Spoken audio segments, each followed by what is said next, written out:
The crack of bone against concrete echoed through the narrow alley as Olivia Sterling's $1,000 heels snapped beneath her. Three shadows emerged from the darkness, their eyes gleaming with predatory hunger as they cornered the city's youngest female billionaire. Her bodyguard lay unconscious 20 feet away, her phone shattered on wet pavement. In 30 seconds, everything she'd built would mean nothing, unless the homeless man huddled by the dumpster was more than he appeared. Welcome to a story where salvation comes from the most unexpected places. Stay with me until the end and comment your city below. I'd love to know how far this story has traveled. The rain had started falling just after midnight, transforming Manhattan's financial district into a maze of reflective surfaces and treacherous shadows. Olivia Sterling stood at the entrance of the Meridian Tower, watching her breath form small clouds in the October air. At 32, she commanded a real estate empire worth $4 billion, but tonight, all that power felt as insubstantial as the mist rising from the storm drains. "Ms. Sterling, your car will be here in 5 minutes," Marcus, her head of security, said through her earpiece. His voice carried that professional calm that had made him worth every penny of his six-figure salary. "Traffic's heavy due to the weather."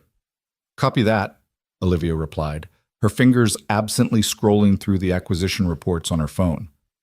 The Hayworth building deal had finally closed, adding another jewel to Sterling Industries' crown. Her competitors would wake up tomorrow to find she'd outmaneuvered them again.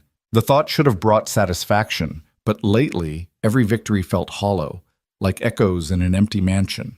She'd dismissed her usual security detail early, keeping only Marcus for the late meeting. It was a decision that would haunt her in approximately 4 minutes and 30 seconds, though she didn't know it yet. The city had taught her to be careful, but success had made her comfortable. Comfort, in a city like New York, was the first step toward catastrophe. The loading dock beside the tower offered a shortcut to the executive parking area, a path she'd taken hundreds of times. Tonight, something made her hesitate at its entrance. Perhaps it was the way the single overhead bulb flickered, casting dancing shadows that seemed almost alive. Or maybe it was the unusual silence, as if the city itself was holding its breath. "Marcus, I'm taking the alley route to the parking structure," she said, stepping into the narrow passage. The click of her heels echoed off the brick walls, a staccato rhythm that masked the sound of footsteps following her. "Negative, Ms. Sterling. Wait for—" The earpiece crackled, then died. She tapped it twice. Nothing. The rain must have interfered with the signal, she reasoned, though unease prickled along her spine like ice water. The alley stretched before her, maybe 60 feet of cracked asphalt and accumulated urban decay. Dumpsters lined one wall, their contents spilling onto the ground in aromatic testimony to the restaurants that backed onto this forgotten slice of the city. Steam rose from a subway grate, creating ghostly pillars that twisted in the wind. That's when she saw him. The first one. He stepped out from behind a dumpster like he'd been waiting there all along, which she would later realize he had. Tall and lean, with the kind of wiry strength that came from street fighting rather than gym memberships. His face was all angles and scars, dominated by eyes that held no warmth, only calculation. "Well, well," he said, his voice carrying a trace of an accent she couldn't place. "Olivia Sterling herself, taking a midnight stroll. How fortunate." Her hand moved instinctively to her phone, but before she could complete the motion, 2 more figures emerged from the shadows.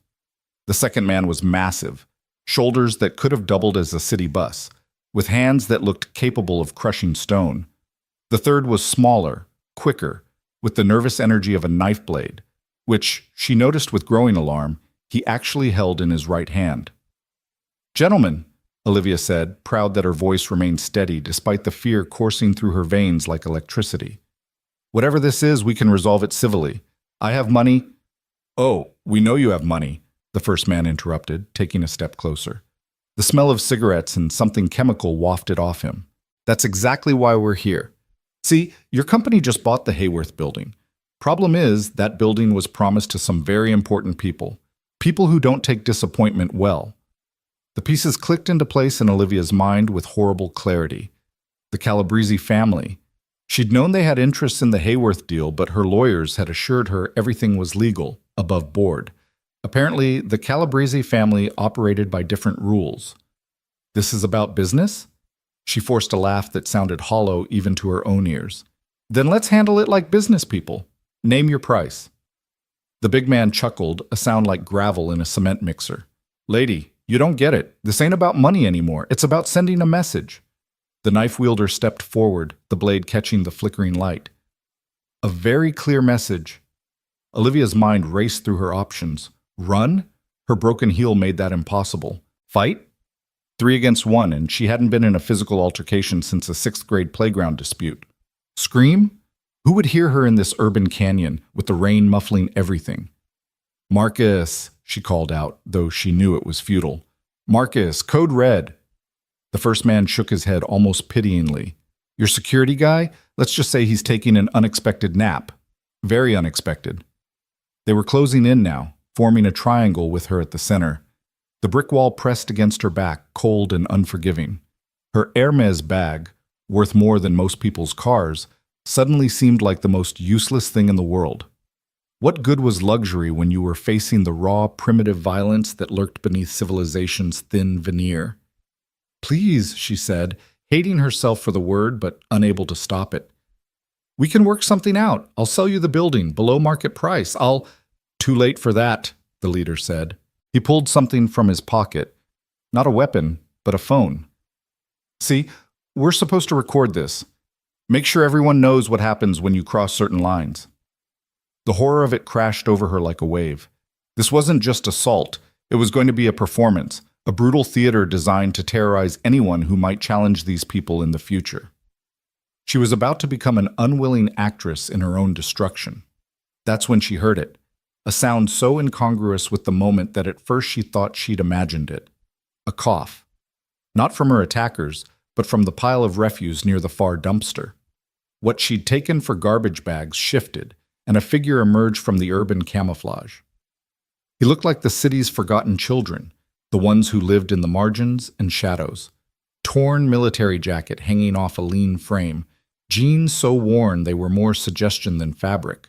His hair was long, unkempt, hanging in wet strands that obscured most of his face. But his posture, there was something about the way he stood, balanced on the balls of his feet, that didn't match the rest of the picture. Hey, the man said, his voice rough from disuse or drink. This is my spot. Take your business somewhere else. The 3 attackers turned almost in unison, their expressions ranging from amusement to annoyance.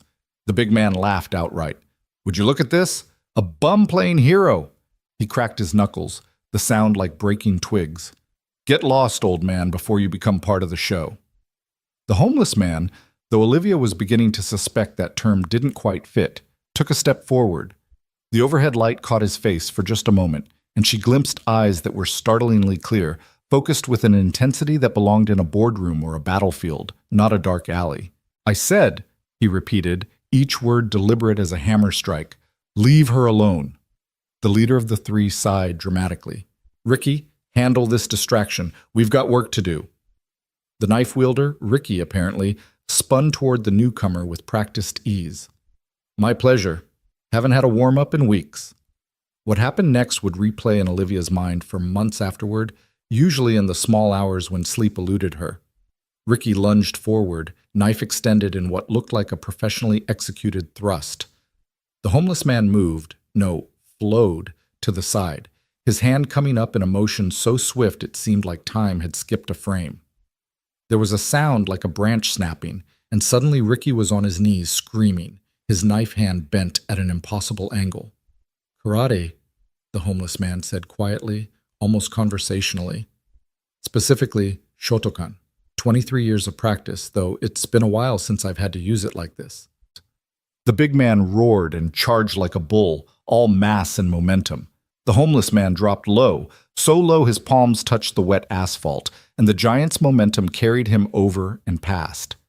As he went by, the homeless man's leg swept up in a perfect arc, catching him in the solar plexus. 300 pounds of muscle hit the ground with a sound that shook the windows above them. The leader had his gun out now, a compact pistol that looked like death-made metal.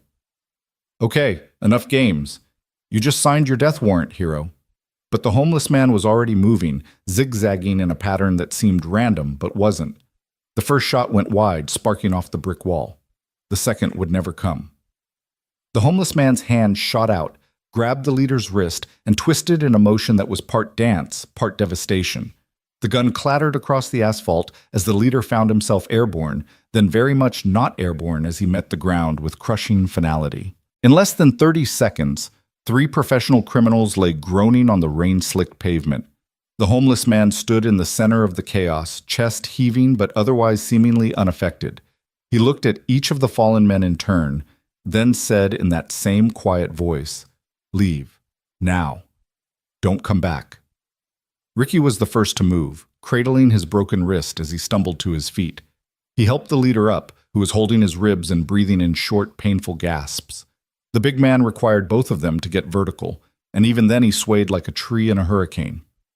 "This isn't over," the leader wheezed, but the threat sounded hollow now, deflated. "Yes," the homeless man said with absolute certainty. "It is."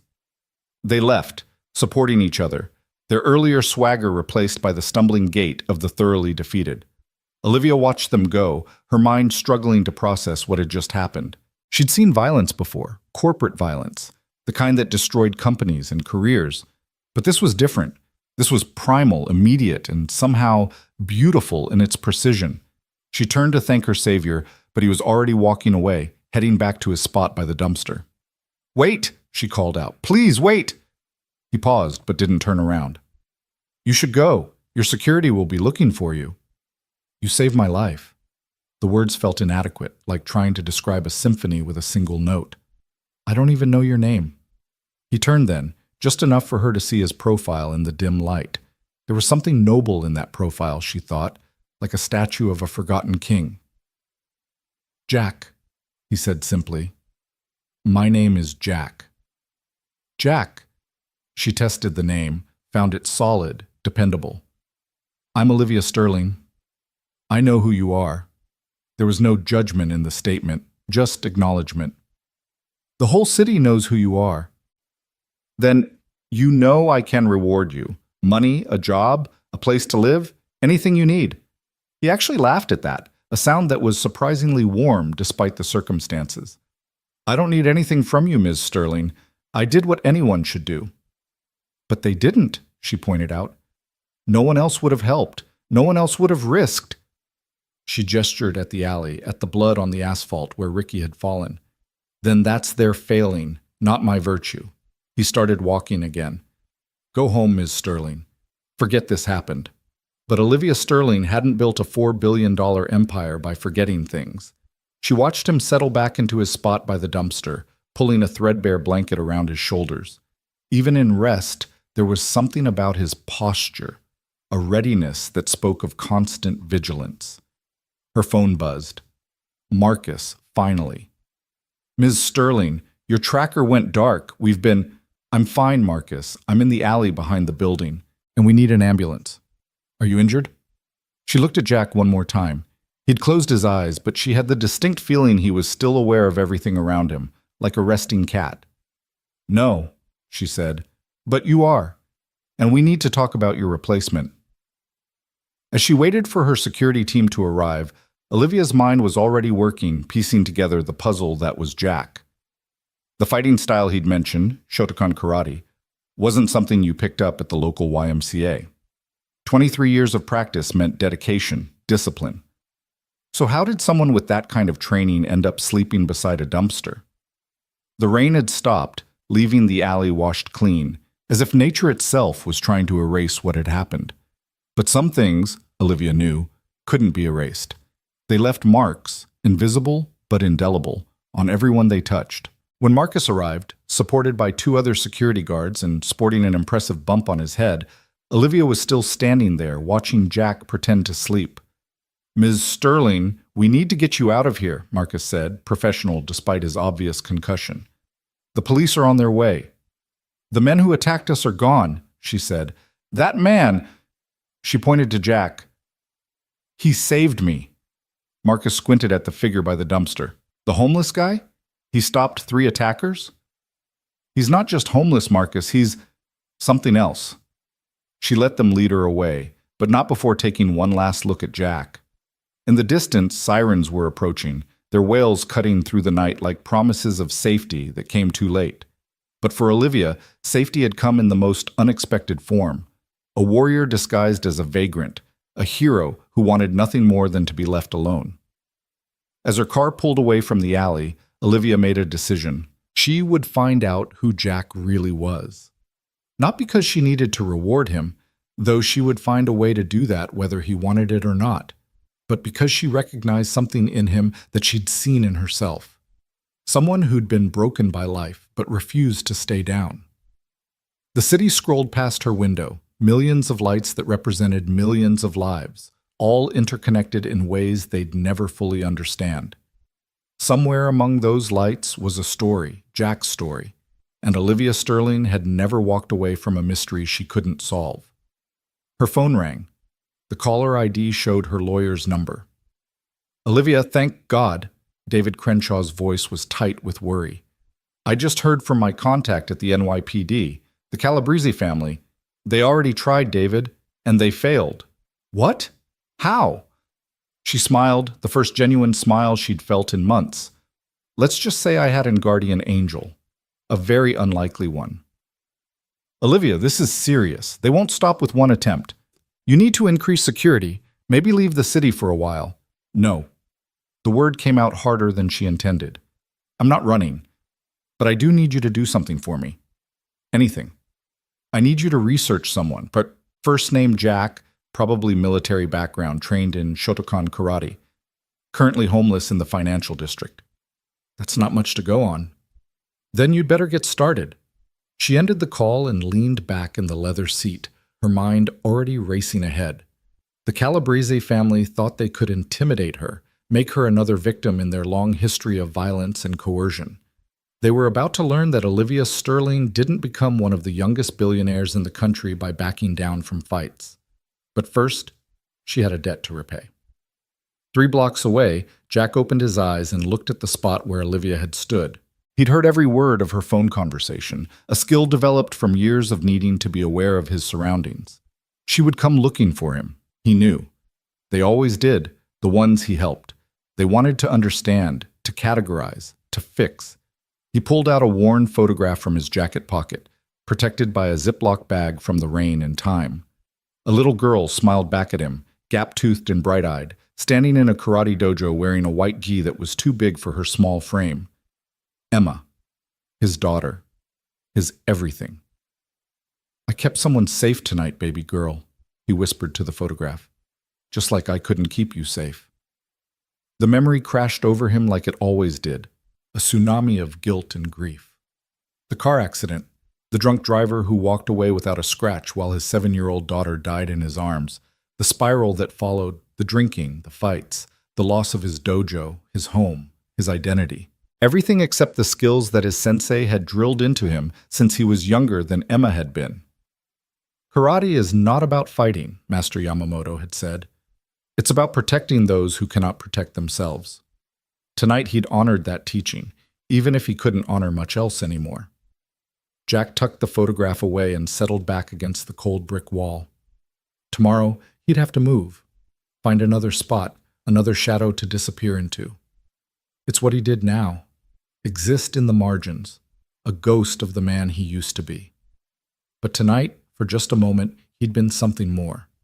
He'd been what his daughter always believed he was, a hero. The rain started again, gentle this time, like tears from a grieving sky. Jack closed his eyes and let it wash over him, a baptism of sorts for a man who'd forgotten how to be clean. Olivia's penthouse occupied the top 2 floors of the Sterling Tower, a monument to success that scraped the sky 40 stories above Manhattan. She stood at the floor-to-ceiling windows, watching the city sleep, or pretend to sleep, because New York never truly rested. Somewhere out there, Jack was huddled in his makeshift shelter, probably already planning to disappear. "Not this time," she said to her reflection in the glass. Her laptop chimed. David had sent his preliminary findings, faster than she'd expected. She opened the encrypted file and began to read. Jack Morrison, former Marine, served 2 tours in Afghanistan, decorated for valor, honorable discharge. Opened a karate dojo in Queens in 2015, teaching underprivileged kids for free alongside paying students. Married to Sarah Morrison, deceased 2018. One daughter, Emma, deceased 2019. Olivia's hand went to her mouth as she read the next part. Emma Morrison, age 7, killed by a drunk driver named Thomas Whitfield. Whitfield. The name was familiar. She did a quick search and her stomach turned. Thomas Whitfield, son of Senator James Whitfield, sentenced to 18 months probation and community service. The injustice of it burned through her like acid. A child was dead, and her killer got to walk free because of political connections. No wonder Jack had ended up on the streets. How did you continue living a normal life when the system had failed you so completely? She kept reading. After Emma's death, Jack had spiraled. Several arrests for assault, all against men with histories of domestic violence or child abuse. His dojo was foreclosed, his house repossessed, his wife's medical bills from her battle with cancer had already drained their savings, and Emma's death had broken what was left of him. The last known address was a homeless shelter in Brooklyn, dated 6 months ago. After that, nothing. Jack Morrison had effectively ceased to exist, becoming just another invisible casualty of a city that consumed the weak and celebrated the strong. But he wasn't weak. Olivia had seen that tonight. Broken, perhaps. Wounded, definitely. But not weak. Never that. She picked up her phone and made a call that would change everything, though she didn't know it yet. "Stephen, it's Olivia. I need a favor." Stephen Park was the best private investigator money could buy, which meant he was very expensive and very discreet. He also owed Olivia a debt that money couldn't repay. She'd saved his daughter's life by paying for an experimental cancer treatment when insurance wouldn't cover it. "At 2 in the morning, this must be important," Stephen said, sounding surprisingly alert. "I need you to find someone without them knowing they're being found, and I need you to do it by tomorrow night." "Does this someone have a name?" "Jack Morrison, ex-Marine, ex-dojo owner, current resident of nowhere in particular." "Homeless?" "Temporarily displaced," Olivia corrected. "And Stephen? This is personal." "Understood. I'll have something for you by tomorrow evening." After ending the call, Olivia remained at the window, watching the city pulse with its irregular heartbeat. She thought about the moment when Jack had stood between her and danger. No hesitation, no calculation of risk versus reward. He'd simply acted, as if protecting her was as natural as breathing. When was the last time someone had protected her without wanting something in return? Her security team was paid to do it. Her lawyers protected her interests for billable hours. Even her few friends, could she call them that, were always aware of what her wealth could do for them. But Jack had wanted nothing, had refused everything, had walked back to his spot by a dumpster as if saving a billionaire's life was just another Thursday night in the city. The puzzle of it wouldn't let her go. She'd built her empire by understanding people, what they wanted, what they feared, what they'd compromised to achieve their goals. But Jack Morrison didn't fit any of her models. He was a warrior who'd chosen to stop fighting, a protector who couldn't protect the one person who mattered most, a man who'd lost everything but somehow retained something she couldn't quite name. Honor, perhaps. That old-fashioned concept that modern society had largely discarded as inconvenient. Her phone buzzed, a text from an unknown number. "You were told this wasn't over. Your homeless friend won't always be around. Sell the building, or next time we won't be so gentle. C. The Calabrese family." They'd gotten her private number, which meant they had connections she hadn't anticipated. Most people would have been terrified. Olivia Sterling was not most people. She typed back, "Try it, see what happens." Then she made another call, this one to her head of development. "Patricia, I'm sorry to wake you, but I need you to fast-track something. The old Yamamoto Dojo in Queens, do we still own that property?" "Let me check. Yes, it's been sitting vacant since we acquired the whole block last year. We were planning to demolish it for the new commercial complex. Change of plans. I want it renovated, top to bottom. And Patricia, make it perfect. Honor what it used to be." "Olivia, that will cost—" "I don't care what it costs. Just get it done." After ending the call, Olivia finally headed to bed, though she knew sleep would be elusive. Her mind was too full of plans, possibilities, and the image of a broken warrior standing in the rain, ready to fight for someone he didn't even know. Tomorrow, she would start repaying a debt that couldn't be measured in dollars. But first, she had to make sure Jack Morrison didn't disappear into the city's vast anonymity. She had a feeling that finding him would be easier than getting him to accept help. Warriors, she was learning, had their own kind of pride. As she drifted off to sleep, one thought persisted. In saving her, had Jack Morrison perhaps saved a piece of himself? And in finding him, might she discover something she'd lost along her own journey to the top? The questions would have to wait for tomorrow. But tomorrow, Olivia promised herself, would bring answers. Morning came too soon, bringing with it a dozen urgent messages and the familiar weight of running an empire. But for the first time in years, Olivia found herself eager to face the day. She had a purpose beyond acquisition and expansion, a mystery that engaged her in ways that hostile takeovers never could. She was going to find Jack Morrison. She was going to help him whether he wanted it or not. And maybe, just maybe, she'd find out why a man who'd lost everything had risked what little he had left to save her. The city waited below, full of its usual promises and threats. But today, Olivia Sterling saw it differently.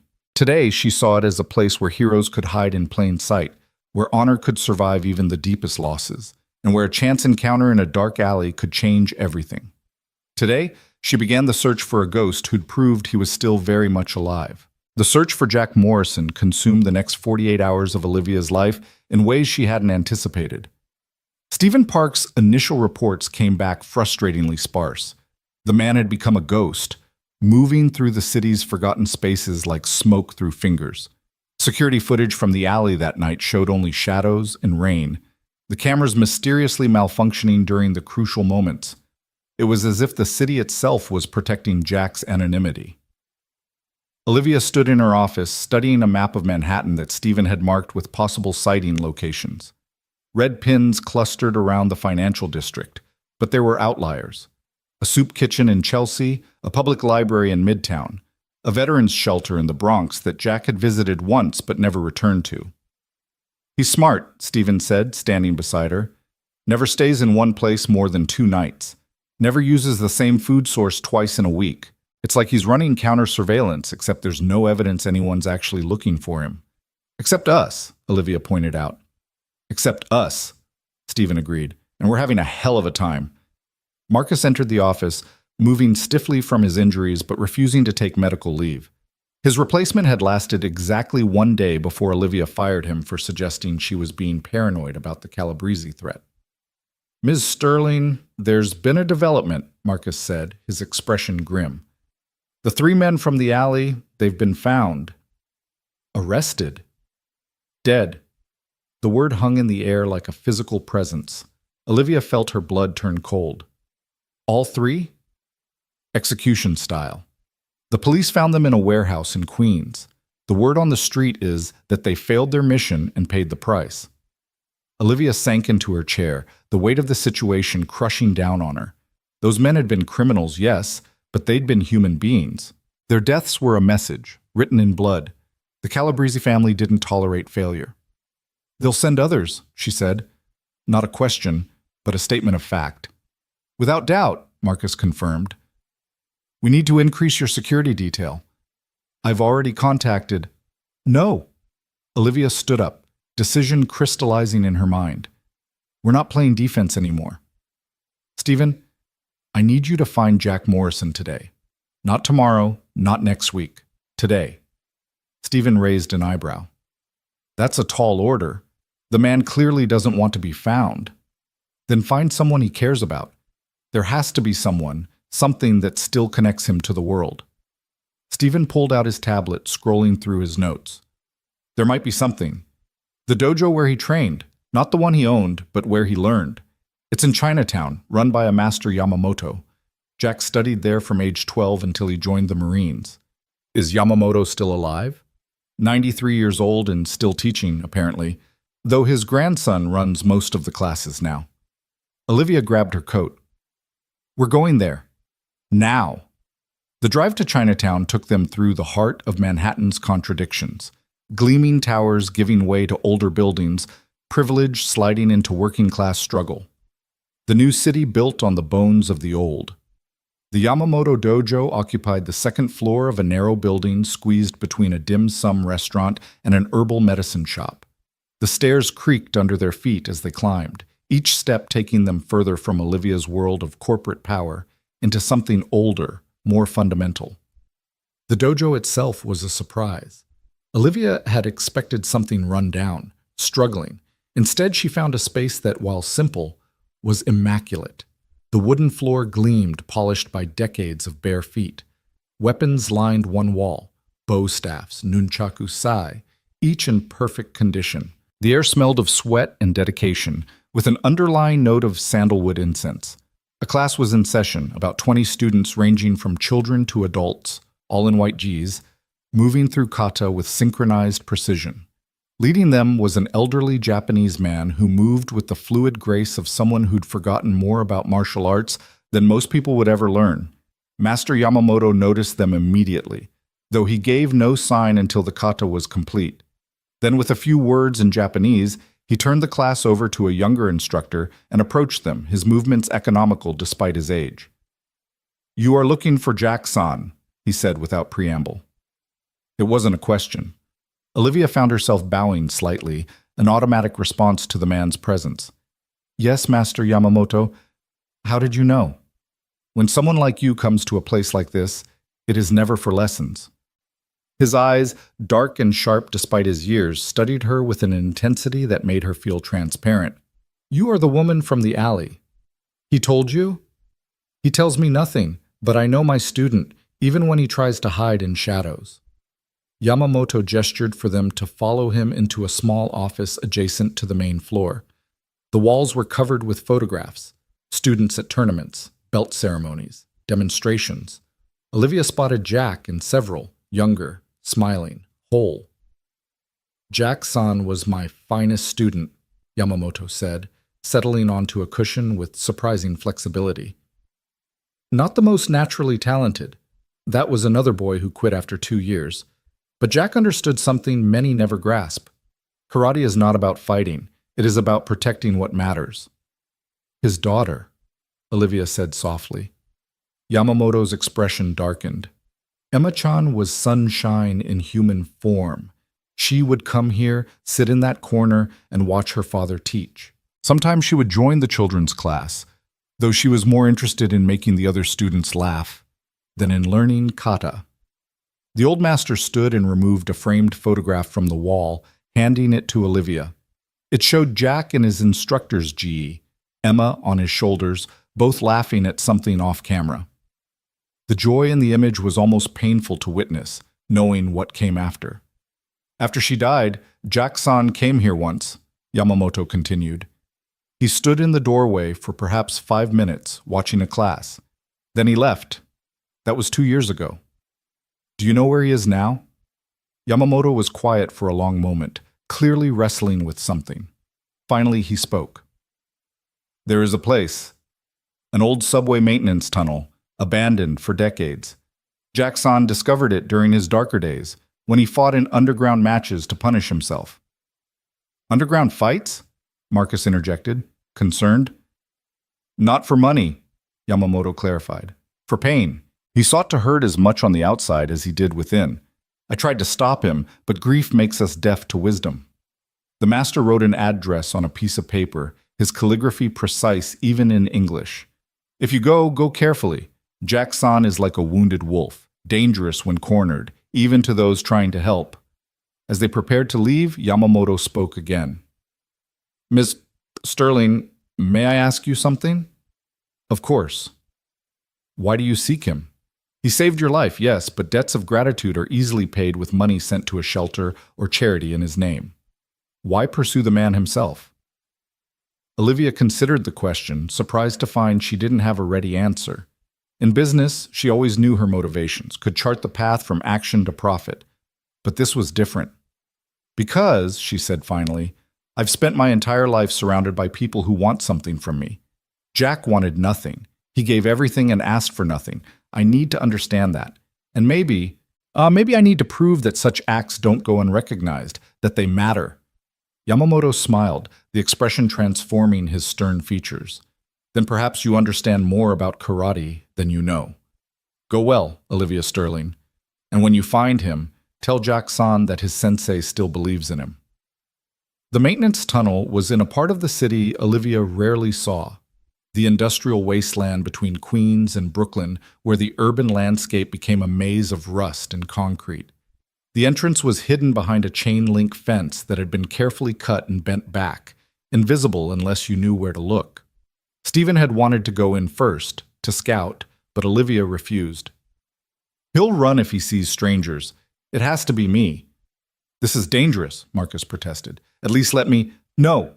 You all wait here. If I'm not back in an hour, then you can come looking." The tunnel descended at a gentle angle, the walls sweating condensation that had probably been accumulating for years. Olivia's designer shoes were completely inappropriate for the terrain, slipping on the wet concrete, but she pressed on. Emergency lighting, somehow still functional, cast everything in a sickly green glow. She heard him before she saw him, the rhythmic impact of fists against something solid.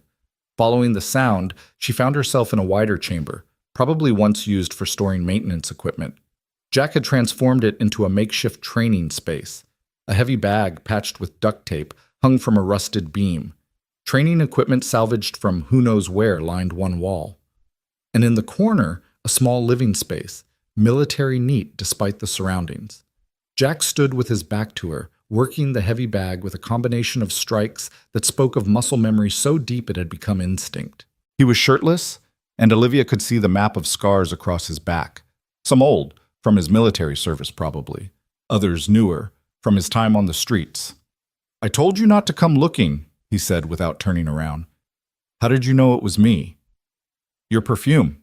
It costs more than most people make in a month. Hard to miss in a place like this." He landed a particularly vicious combination on the bag. "You should leave. Master Yamamoto sends his regards. He says he still believes in you." Jack's rhythm faltered just for a moment. "You spoke to Sensei? He helped me find you. He's worried about you." "He worries about everyone. It's his nature." Jack finally turned to face her, and Olivia had to suppress a gasp. His face bore new bruises, his lips split, one eye swollen nearly shut. "What happened to you?" "Tuesday night," he said with a shrug. "Some kids thought it would be fun to beat up a homeless guy. They learned otherwise. You need medical attention. I need you to leave me alone." But there was no real heat in the words, just exhaustion. Olivia stepped further into the space, noting the careful organization despite the squalor. A small shrine in one corner caught her attention. Emma's photograph surrounded by origami cranes, a child's drawing of a stick figure labeled Daddy, a purple belt that was far too small to have been Jack's. "She was beautiful," Olivia said softly. "Don't." The word came out sharp, dangerous. "I'm not here to pry into your pain, Jack. I'm here to offer you something." "I don't want your money." "Not money, a purpose." Jack laughed bitterly. "I had a purpose once. She died on a Tuesday afternoon while I was teaching a weapons class. Couldn't protect her from a drunk driver running a red light at 60 miles an hour. What purpose could you possibly offer that would matter after that?" "The chance to protect others." Olivia pulled out a folder she'd been carrying, laying it open on a makeshift table made from a door and concrete blocks. Inside were photographs and documents, children's faces, police reports, newspaper clippings. "These are kids from your old neighborhood," she said. "The ones who would have been your students if the dojo hadn't closed. In the 2 years since, 3 have joined gangs, 2 are in juvenile detention, 1 is dead from an overdose. They needed what you were teaching, not just the karate, but the discipline, the honor, the belief that they could be more than their circumstances." Jack stared at the photos, his hands clenching and unclenching unconsciously. "I bought your old building," Olivia continued. "I'm renovating it, restoring the dojo exactly as it was. But a building is just walls and floors without the right teacher. I'm not a teacher anymore. Your body says otherwise. You've been training down here, maintaining your skills. Why, if not because some part of you knows you're not done. Training is just habit. It doesn't mean anything. It meant something 3 nights ago in that alley." Jack's gaze snapped to hers. "That was different." "Was it? You saw someone in danger, and you acted. No hesitation, no calculation. You protected me because that's who you are, who you've always been. Emma knew it. Master Yamamoto knows it. The only one who doesn't seem to know it is you. You don't understand? Then help me understand."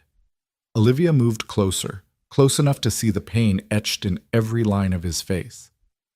Help me understand how a man who dedicated his life to protecting others thinks he deserves to live in a tunnel. Help me understand how honoring your daughter's memory means giving up everything she loved about you. Jack turned away, but not before Olivia saw the moisture in his eyes. She thought I was a hero. She was wrong. No, she wasn't. I know because I was there when you proved it. You didn't know who I was in that alley, didn't know I had money or power or anything to offer. You just saw someone who needed help, and you helped. That's what heroes do. Heroes save their daughters. The words hung in the air like shattered glass.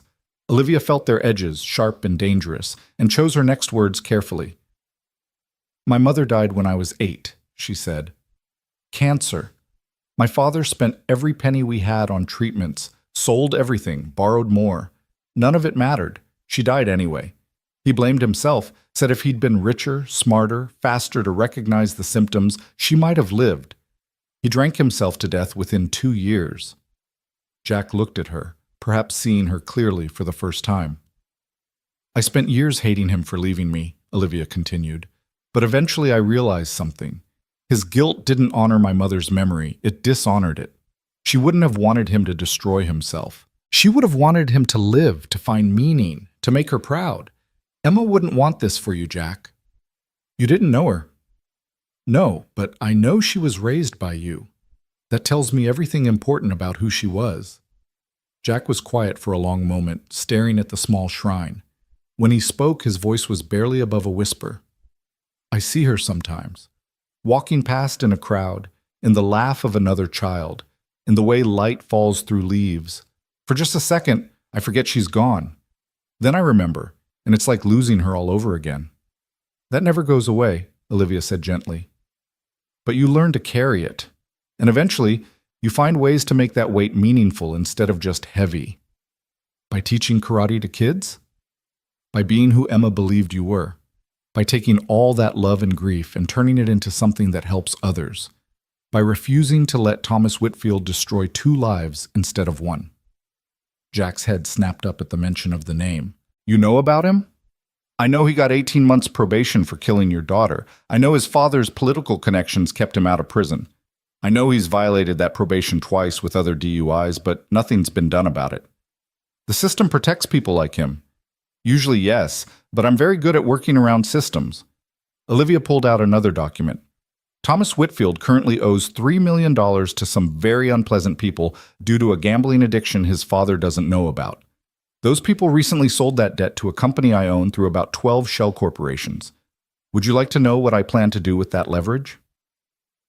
For the first time since she'd met him, Jack smiled. It was small, grim, but real. You're not what I expected from a billionaire.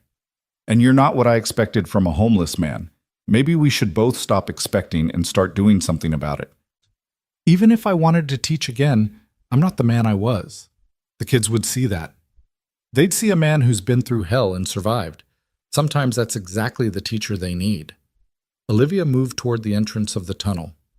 I'm not asking for an answer now, but the dojo will be ready in 3 weeks. The door will be open. What you do with that is up to you. She was almost to the tunnel entrance when Jack called out, Why are you really doing this? Olivia turned back. Because in all my life, surrounded by wealth and power and people who claimed to care about me, I've never felt as safe as I did when you stood between me and danger. That kind of protection can't be bought. It can only be given. And if you can give that to one person in an alley, imagine what you could give to dozens of kids who need it desperately. And if the Calabrese family comes after you again, then I'll handle them my way. But knowing you're out there, teaching kids to be strong, to protect others, to be what you are, that would make me feel safer than any security team ever could. Jack stood there, silhouetted against the dim light, looking like something out of a warrior's legend despite the setting. 3 weeks? 3 weeks, 1547 Queensbridge Avenue, the Yamamoto Morrison Dojo. Morrison? That's not... It's exactly right.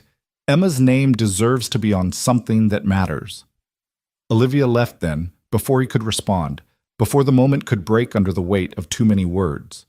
Behind her, In the tunnel, Jack Morrison stood perfectly still, feeling something he hadn't experienced in 2 years. It wasn't quite hope. That was still too far away. But it was the absence of despair, and for now, that was enough. The walk back to where Marcus and Stephen waited felt like emerging from another world. The late afternoon sun seemed too bright, the normal city noises too loud. Olivia's phone had 17 missed calls, all marking crises that had seemed important an hour ago, but now felt trivial. "Did you find him?" Marcus asked. "I found him," Olivia confirmed. "Now we wait to see if he finds himself." Stephen was already on his phone, arranging something. When he hung up, he said, "I've got teams ready to watch the tunnel, make sure he's safe." "No," Olivia said firmly. "No surveillance, no protection he doesn't ask for. He needs to choose this freely or it means nothing." "The Calabrese family is my problem, not his." Olivia's phone rang. David Crenshaw, her lawyer. "Yes, David?" "Olivia, I've been trying to reach you. There's been a development. Vincent Calabrese wants a meeting." "The head of the family himself? Not one of his lieutenants?" "Him personally, tonight. He says it's about finding a mutually beneficial resolution." Olivia smiled coldly. "Set it up. His place or neutral ground, I don't care." "But David, make sure my updated will is filed before the meeting." "Olivia, that's not funny. I'm not joking. Also, contact the FBI. Tell them I have information about Thomas Whitfield they'll find very interesting, but only if something happens to me." "You're playing a dangerous game." "No, David. I'm ending one." The meeting was set for 9 p.m. at an Italian restaurant in Little Italy that existed in the gray area between legitimate business and criminal enterprise. Olivia arrived alone, despite Marcus's vehement protests. She wore a simple black dress and the kind of confidence that had crushed corporate opponents for a decade. Vincent Calabrese was waiting in a private room, accompanied by 2 men who looked like they bench-pressed small cars for fun. Vincent himself was smaller than she'd expected, neat and precise, with eyes that had seen too much and approved of most of it. "Ms. Sterling," he said, gesturing to a chair across from him. "Thank you for coming, Mr. Calabrese." She sat down, crossed her legs, and waited. In negotiations, the first person to speak usually lost. Vincent smiled, appreciating the tactic. "You're not what I expected." "I get that a lot lately." "My nephew and his friends. Their deaths? That wasn't my order." "But you're not exactly mourning them either." "They exceeded their instructions. In my business, as in yours, I imagine, discipline matters." He poured wine from a bottle that probably cost more than most people's rent. "The Hayworth building. You took something I considered mine." "You considered wrong. I bought it legally, above market price, from owners who were eager to sell." "Legal doesn't always mean right. Neither does illegal mean acceptable." Olivia leaned forward. "Let me be clear, Mr. Calabrese. I will not sell you the building. I will not be intimidated by you or your organization. And if you send anyone else after me, you'll discover that billionaires have their own kind of power, the kind that can make your life very complicated." Vincent's eyes narrowed. "You're threatening me?" "I'm informing you. There's a difference." She pulled out her phone, showed him a photograph. "Do you know who this is?" Vincent's face went pale. It was a picture of his grandson, age 7, at his private school. "I'm not threatening a child," Olivia said quickly. "I'm not you." "But that school? I own it now. Bought it yesterday. That park where he plays? I own the land. The hospital where your wife gets her dialysis? I'm now on the board. Your world, Mr. Calabrese, is about to become very small if you don't leave me alone." "You think money makes you untouchable?"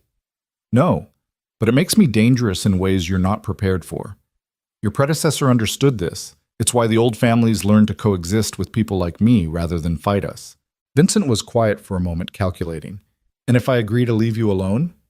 "Then we go back to ignoring each other's existence.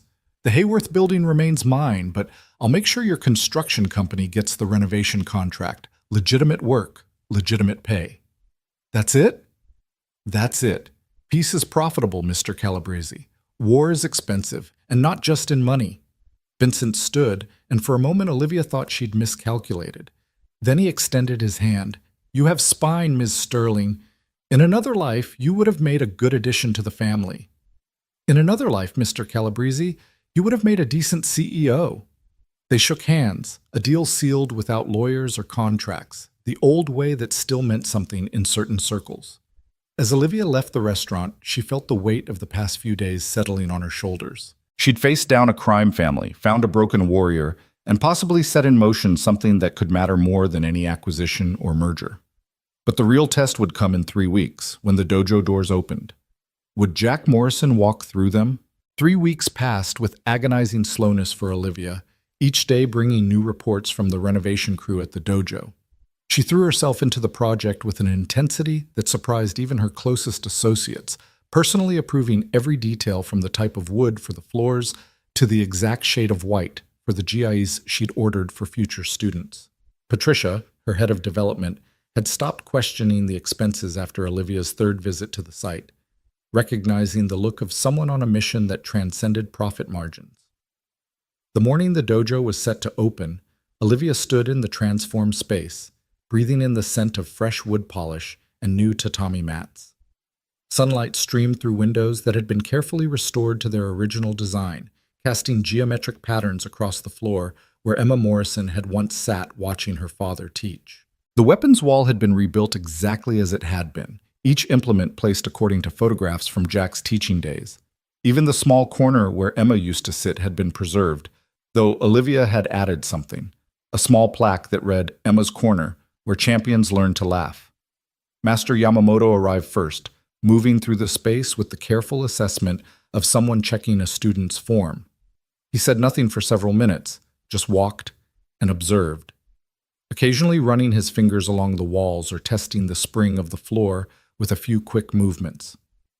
"You have done well, Sterling-san," he finally said, using the honorific for the first time. "This is not just restoration, this is resurrection." "But will he come?" Olivia asked, voicing the fear that had kept her awake for 3 nights straight. "A warrior's path is never straight," Yamamoto replied, which wasn't really an answer at all.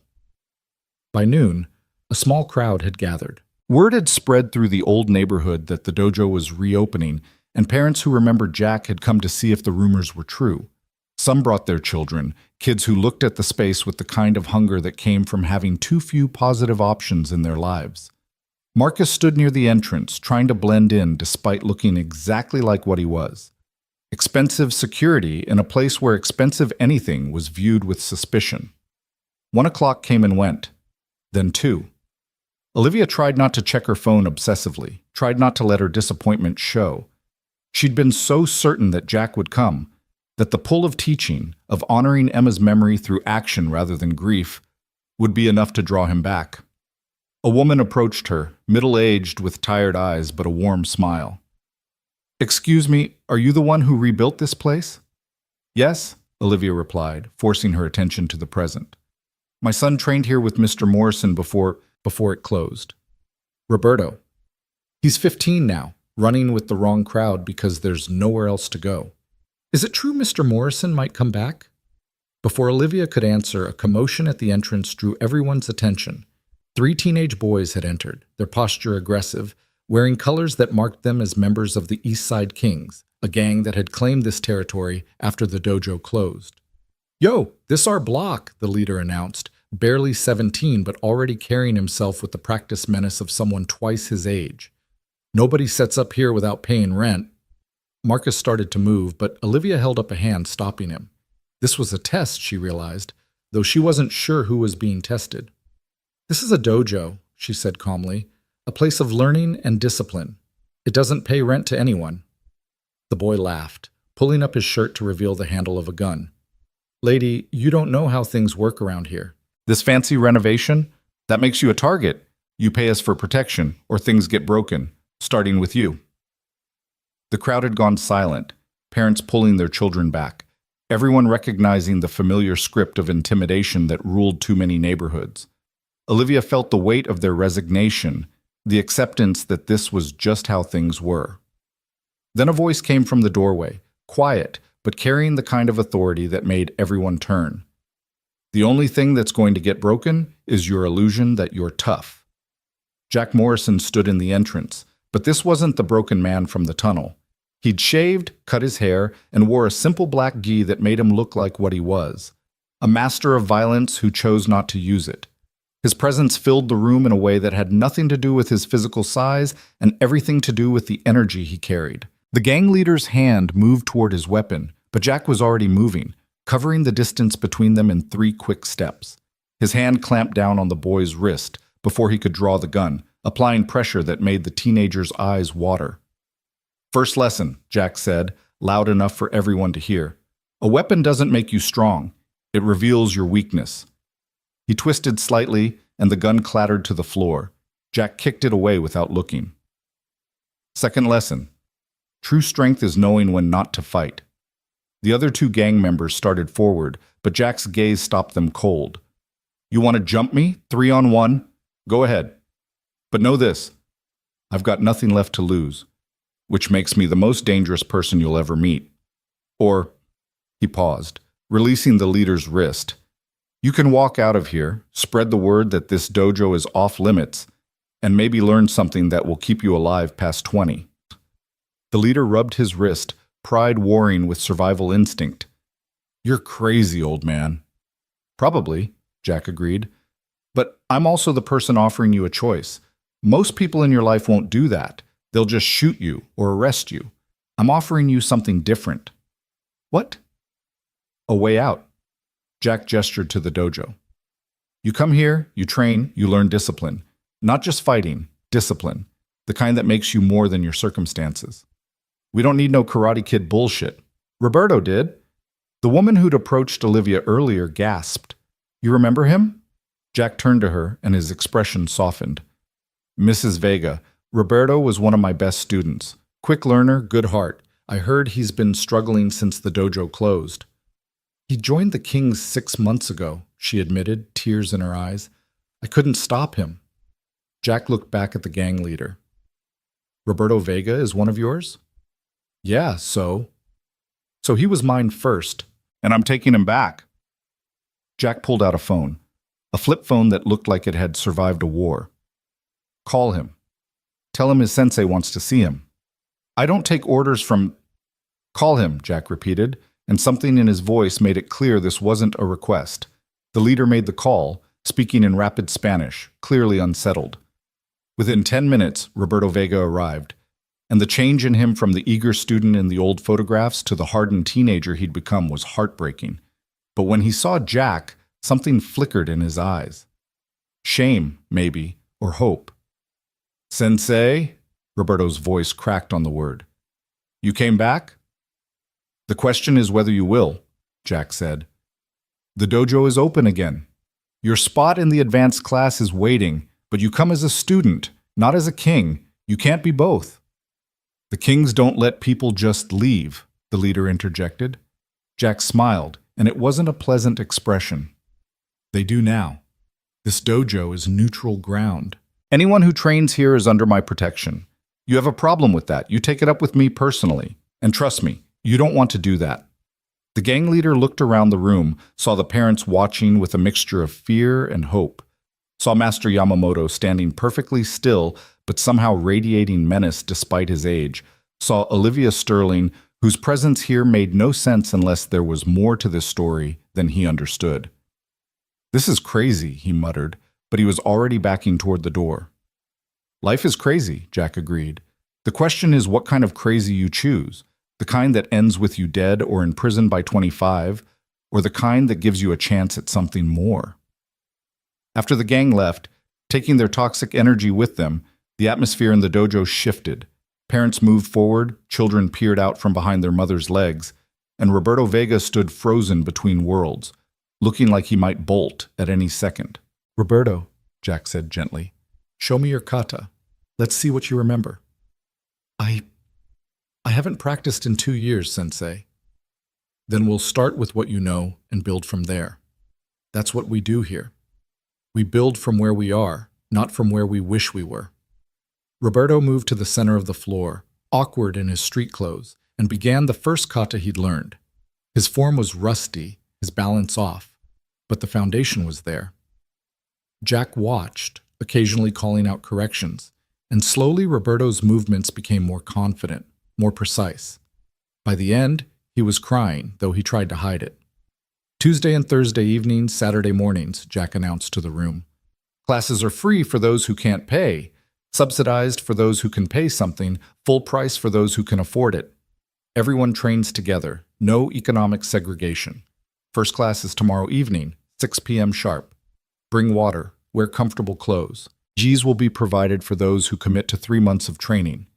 The crowd began to disperse, parents exchanging phone numbers, making plans to bring their children. Roberto lingered, clearly torn between his old life and this unexpected opportunity for redemption. Sensei, he said quietly, the kings, they won't just let this go. They'll come back. Let them, Jack replied. I've faced worse than street thugs with delusions of grandeur. After Roberto left, promising to return tomorrow, Jack and Olivia found themselves alone in the dojo except for Master Yamamoto, who was examining the weapons wall with apparent fascination, despite certainly having seen every item on it before. You came, Olivia said simply. Did you doubt I would? Every single day for 3 weeks. Jack walked to Emma's corner, running his fingers over the plaque Olivia had installed. She would have liked this, he said softly. The idea that her spot could inspire other kids to find joy and strength. That was the hope. Hope, Jack repeated the word like he was tasting something foreign. I'd forgotten what that felt like. And now? He turned to face her, and Olivia saw something in his eyes she hadn't seen before. Not peace, exactly, but the possibility of it. Now I have work to do. These kids need more than just karate lessons. They need to believe they can be more than their circumstances. Like you were? Like I was trying to be before I lost my way. He paused, studying her. You orchestrated all of this, didn't you? Not just the renovation, but the timing, the gang showing up, even Roberto's mother being here. Olivia tried to look innocent and failed completely. I may have spread word through certain channels about the reopening, and I may have known the kings would show up to establish dominance, but I didn't know you'd come. Yes, you did. You knew I couldn't let them destroy this place before it even had a chance. You played me. I motivated you. There's a difference. Master Yamamoto's quiet laughter drew their attention. You two are well matched in stubbornness, the old master observed. It will be interesting to see what comes of this partnership. There's no partnership, Jack said quickly. Ms. Sterling rebuilt the dojo, and I'm grateful, but nothing, Olivia interrupted. You need funding to keep this place running. I need to know my investment is being used properly. That means regular reports, meetings, and yes, a partnership. Unless you prefer to handle the business side yourself, taxes, insurance, liability waivers, equipment procurement, marketing. Jack held up his hands in surrender. Point taken. But I run the classes my way. Agreed, with one condition. Which is? You teach me. Both men stared at her. You want to learn karate? Jack asked, clearly skeptical. I want to learn to protect myself. What happened in that alley? I never want to feel that helpless again. You could hire the best teachers in the world. I did. I hired you. Jack shook his head, but there was a hint of a smile. You're used to getting what you want, aren't you? Usually, but this isn't about what I want. It's about what I need, and what you need, whether you'll admit it or not. And what do I need? To teach someone who reminds you that strength isn't just about fighting off physical threats. It's about facing down boardrooms full of hostile executives, about building something from nothing, about refusing to let fear determine your limits. You think you can teach me that? I think we can teach each other. You show me how to defend my body, I'll show you how to rebuild your life. Fair trade? Master Yamamoto moved toward the door. I'll leave you two to sort out the details. Jack-san, it's good to have you back. Don't waste this second chance. After the old master left, Jack and Olivia stood in the quiet dojo, afternoon light painting long shadows across the floor. The space felt alive with possibility, with the ghost of what had been and the promise of what could be. Private lessons are Tuesday and Thursday mornings, before the dojo opens, Jack said finally. 6 a.m. sharp. You're late. You don't train. You complain. You don't train. You bring your phone into the training area. You don't train. Understood. And Olivia? It was the first time he'd used her first name. Thank you for all of this, for not letting me disappear into the darkness. You saved my life, Jack. And you're saving mine, though I suspect you knew that would happen all along. Olivia's phone buzzed with messages from her office, crises that needed her attention, deals that required her input. For once, she ignored them all. I'm a businesswoman. I invest in things with potential for growth. You, Jack Morrison, have more potential than any acquisition I've ever made. I'm not a corporation to be turned around. No, she agreed. You're something much more valuable. You're proof that sometimes the best investments aren't in buildings or businesses, but in people who've forgotten their own worth. Jack walked to the center of the dojo, assuming a ready stance that looked as natural as breathing. First lesson, then. Show me your fighting stance. Olivia kicked off her designer heels, feeling the cool wood under her feet, grounding her in a way her penthouse office never did. She tried to mimic Jack's posture, knowing she looked ridiculous but not caring. No, Jack said, moving behind her, adjusting her shoulders, her hips, the angle of her feet. His touch was clinical, professional, but Olivia felt something shift in the air between them, some recognition that they were two damaged people trying to find their way back to wholeness. Better, he said, stepping back. Now, the first thing you need to understand about karate is that it's not about attacking. It's about creating options. Every stance, every movement is about positioning yourself to have choices. The person with the most options usually wins. Sounds like business. Everything is business, and business is everything. The principles are universal: leverage, positioning, timing, knowing when to strike and when to wait. They trained for an hour, Jack teaching her basic blocks and stances while explaining the philosophy behind each movement. Olivia was a quick learner, her body remembering athletic training from college, her mind grasping the strategic elements immediately. When they finally stopped, she was sweating through her designer dress and felt more alive than she had in years. Same time Thursday? She asked, gathering her things. I'm serious about everything, Jack. It's my blessing and my curse. As she reached the door, he called out, Olivia? The Calabrese family, are they really backing off? She turned back, surprised. How did you know about that? I still have contacts from my Marine days. Word gets around when someone faces down Vincent Calabrese and wins. I didn't win. I negotiated a draw. In that world, a draw is a win, but they'll be watching for any sign of weakness.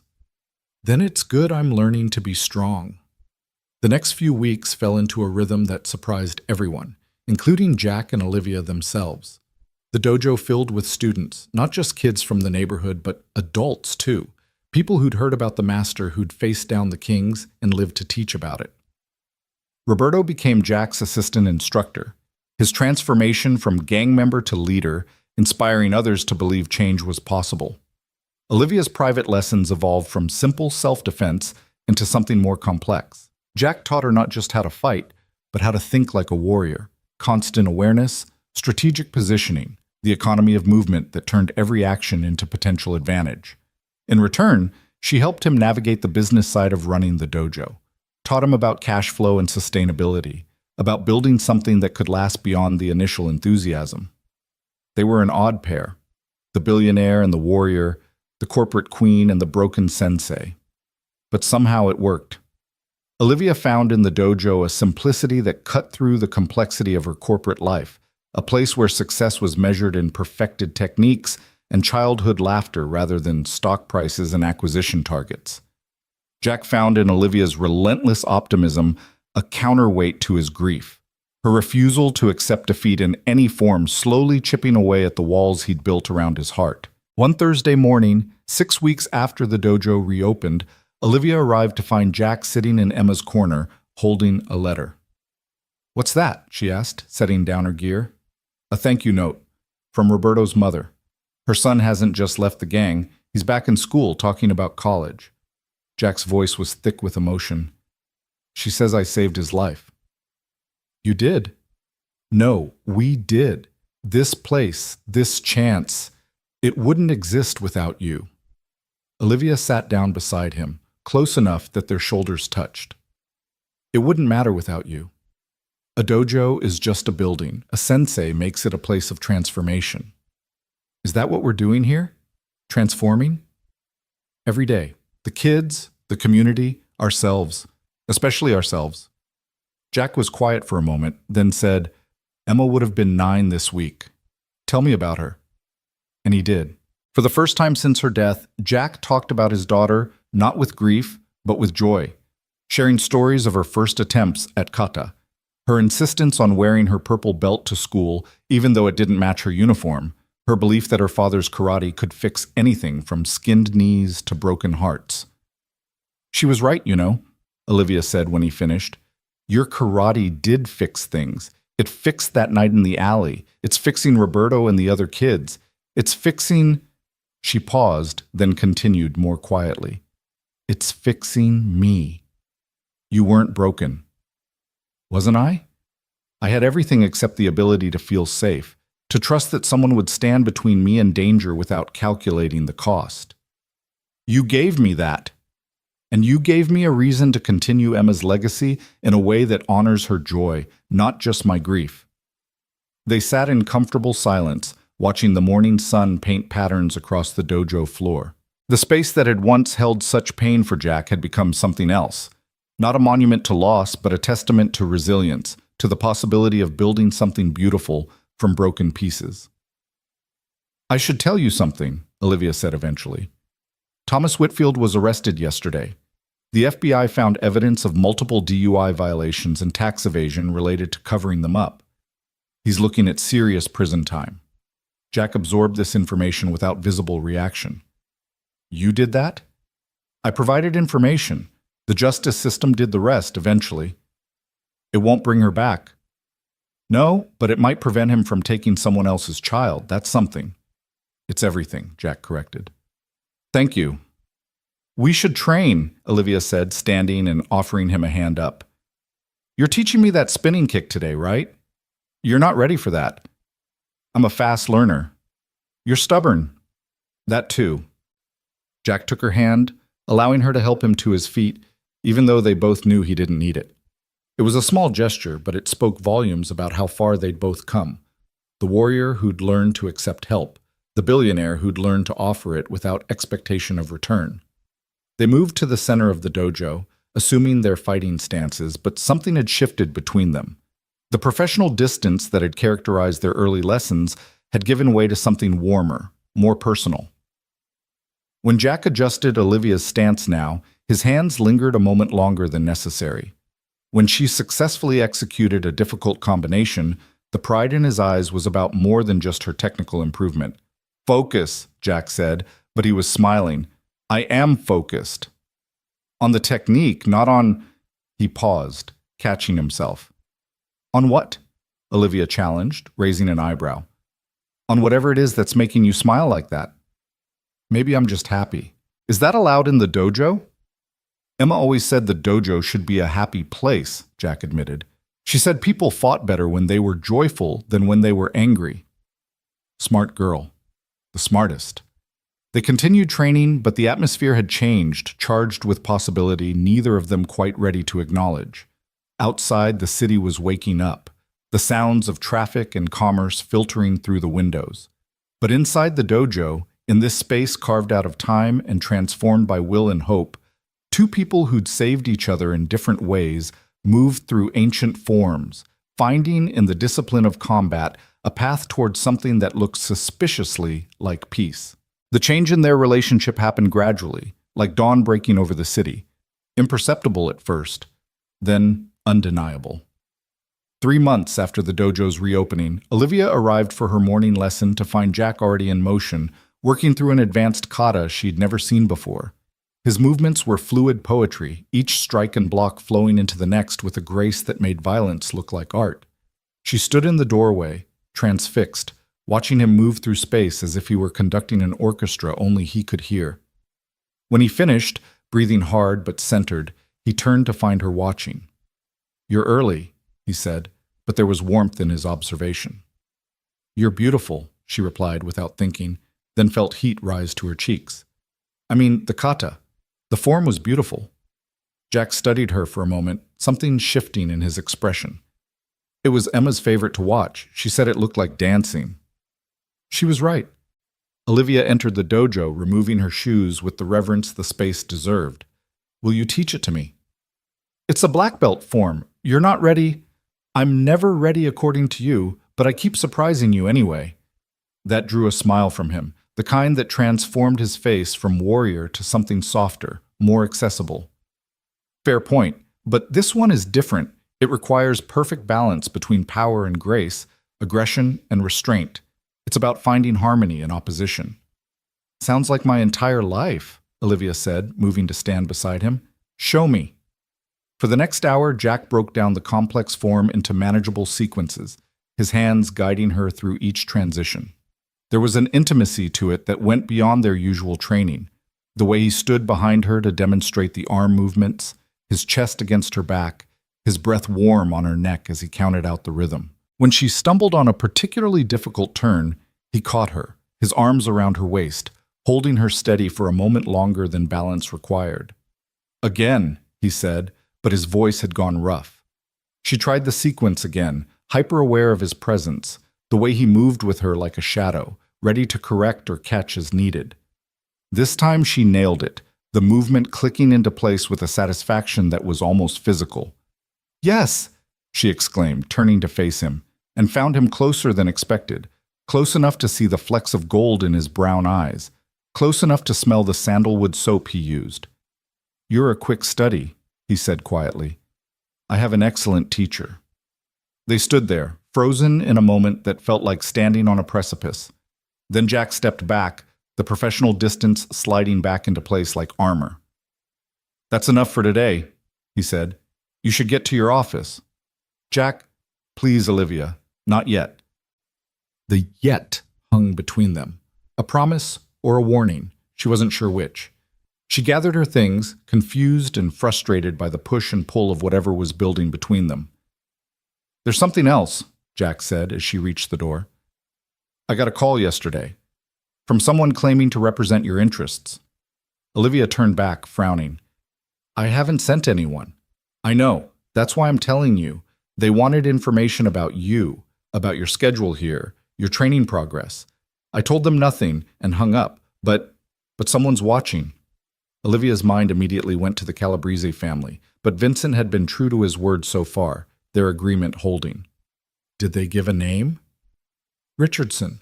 Said he was from Richardson Security Consultants.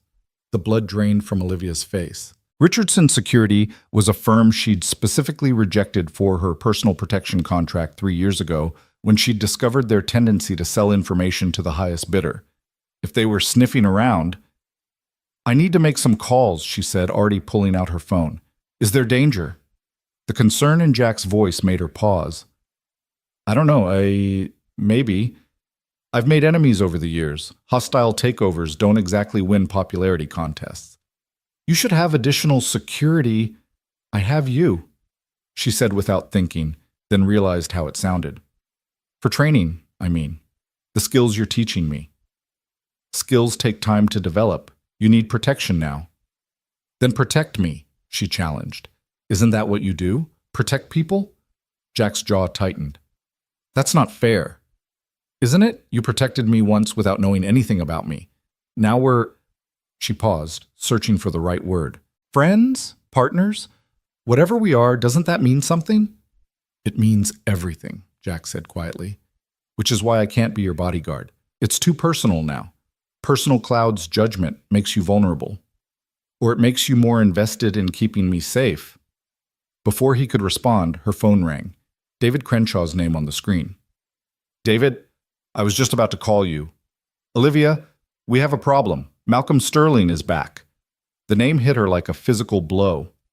Malcolm Sterling, her stepbrother, who'd been in Switzerland for the past 5 years, following his failed attempt to take over Sterling Industries after their father's death.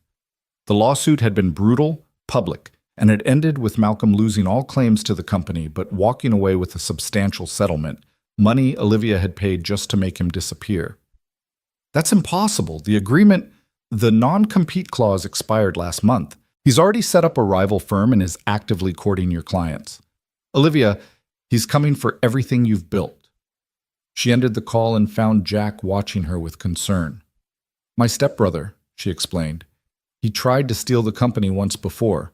Apparently he's back for round 2. This is the real danger, isn't it? Not the Calabrese family, but your own family. Malcolm isn't family. He's a parasite who happened to share a dinner table with me for 5 years after his mother married my father. Olivia's voice had gone cold, corporate. I need to go. Your lesson isn't over. Yes, it is. I have a war to prepare for. Olivia, Jack's voice stopped her at the door. In battle, the warrior who lets emotion drive strategy has already lost. Whatever this Malcolm did to you, whatever he represents, you can't face him with anger. Then how do I face him? With clarity, with purpose, with the knowledge that you've already beaten him once. Jack moved closer, his presence steadying. Tomorrow morning we train as usual, but we'll focus on mental discipline, not physical techniques. If you're going to war, you need a warrior's mind. And if I need more than that, then you ask for help. From me, from others. Warriors don't fight alone, Olivia. They fight as part of something larger. She wanted to kiss him then, this man who saw through her armor to the fear beneath, who offered strength without making her feel weak. Instead, she nodded and left, carrying the warmth of his concern with her into the cold corporate battle ahead. Malcolm Sterling had set up his operations in a building 6 blocks from Sterling Industries, a deliberate provocation that Olivia couldn't ignore. By afternoon, she had a complete intelligence report on his activities. He'd poached 3 of her junior executives with promises of partnership positions, had scheduled meetings with her top 5 clients, and had somehow gotten his hands on internal Sterling Industries documents that should have been confidential. He has someone inside, Marcus said, standing in her office as she reviewed the data. There's no other way he could know about the Hayworth building's true profit margins or the timeline for the Singapore expansion. Find them, Olivia said coldly. Quietly. I want to know who betrayed me before I decide how to respond. And Malcolm himself? Set up a meeting, neutral ground. Let's see what he actually wants. The meeting was arranged for that evening at a private club in Midtown, the kind of place where powerful people made deals that shaped the city's skyline. Olivia arrived to find Malcolm already waiting, and the sight of him brought back memories she'd spent years trying to bury. He looked good, she had to admit. 5 years in Switzerland had given him a European polish, his suit perfectly tailored, his sandy hair artfully styled, but his eyes were the same, cold, calculating, with that hint of cruelty that had made her childhood a minefield after his mother's marriage to her father. Sister, he said, rising with mock courtesy, we're not family, Malcolm. We never were. Father seemed to think differently, though I notice you kept his name while erasing every other trace of his existence from the company. I kept what was worth keeping and discarded the rest, rather like what the board did with your claim to the inheritance. Malcolm's smile tightened. That was 5 years ago. I've learned a great deal since then. Such as? That you can't buy loyalty, but you can certainly rent it. Your CFO, for instance, Patricia Chen, lovely woman. Did you know her daughter just got into Harvard Medical School? Terribly expensive, those Ivy League educations. Olivia kept her expression neutral, even as her heart sank. Patricia had been with her for 6 years, had been part of building everything. You're paying for her daughter's education in exchange for information? Among other things, the question is, what are you willing to pay to make me go away again? Nothing. You have nothing I want. Don't I? Malcolm pulled out a folder, slid it across the table. The real Sterling Industries financial records. Not the sanitized versions you show the board, but the actual numbers. The creative accounting that makes your profit margins look better than they are. The offshore accounts that hide certain transactions. All perfectly legal, of course, but imagine how your clients would react if they knew the truth about your stability. Olivia didn't touch the folder. You're talking about destroying a company that employs 12,000 people because of a childhood grudge? I'm talking about taking what should have been mine. Father built that company for his children, all his children. He built it for someone who could run it. That wasn't you 5 years ago, and it isn't you now. We'll see about that. Malcolm stood, buttoning his jacket. You have 48 hours to consider a buyout. Sell me Sterling Industries for half its market value, or I release everything. Your clients will run, your board will demand your resignation, and everything you've built will crumble. Just like you made my life crumble when you turned father against me. I didn't turn him against you, Malcolm. Your embezzlement did that. Oh yes, she added, seeing his surprise. I know about the money you stole from the company accounts. Father knew, too. He just chose to handle it quietly to protect your mother from the shame. You can't prove anything. I don't need to. I just need you to know, that I've always known, and that if you want to play this game, I have ammunition too. Malcolm's composure cracked slightly. You always were too clever for your own good. But cleverness won't save you this time. 48 hours, Olivia. After he left, Olivia sat alone in the private room, staring at the folder he'd left behind. She opened it finally, scanning the documents, recognizing Patricia's fingerprints all over the leaked information. The betrayal hurt more than she'd expected. Patricia had been more than an employee. She'd been a friend, or so Olivia had thought. Her phone buzzed. A text from Jack. Training still on for tomorrow? She typed back, Yes. I need it more than ever. His response was immediate. Whatever you're facing, you don't face it alone. The simple message made her eyes burn with unshed tears. When had she become so isolated that a text about not being alone could affect her this deeply? She made her way home, her mind already working through strategies and counter-strategies.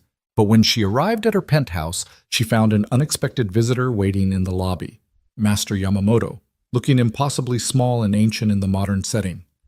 Sterling-san, he said with a slight bow. We must speak. She brought him up to her apartment, served him tea in the traditional manner he'd taught her during one of their conversations at the dojo. He sipped it slowly, studying her with those penetrating eyes. You are troubled, he observed. Business complications. No, this is personal. Someone has betrayed you. How do you... She stopped herself. After 93 years of reading people, Yamamoto probably saw things others missed. Jack-san cares for you, the old master said, seemingly changing subjects. More than he admits, perhaps more than he knows. We're friends, partners in the dojo. You are whatever you tell yourselves you are, but the heart knows its own truth. He set down his teacup with precise movements. I did not come to speak of romance, however. I came to warn you. The man you met with tonight, I have seen his type before. They do not fight with honor. They attack from shadows, use others' weaknesses as weapons. You're telling me to be careful? I'm telling you that sometimes the way to defeat an enemy who fights without honor is to remind them what honor looks like. Your stepbrother expects you to fight him with his weapons, blackmail, betrayal, corporate maneuvering. What if you fought with different weapons entirely? Such as? Truth, transparency. The kind of strength that comes not from hidden leverage but from open integrity. Yamamoto stood, his movements fluid despite his age. In karate, we teach that the strongest position is one where you have nothing to defend because you've already acknowledged your vulnerabilities. Consider this in your battle. After he left, Olivia stood at her windows, looking out at the city lights, thinking about his words. Truth as a weapon, transparency as strength.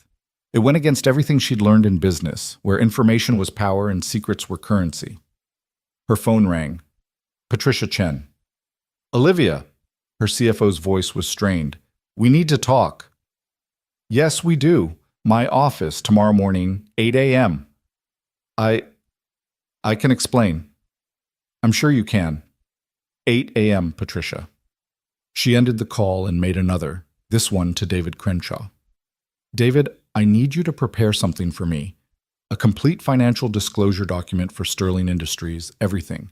The creative accounting, the offshore structures, all of it. Olivia, that's corporate suicide. Maybe. Or maybe it's the only way to win a fight against someone who thinks secrets are weapons. This is about Malcolm.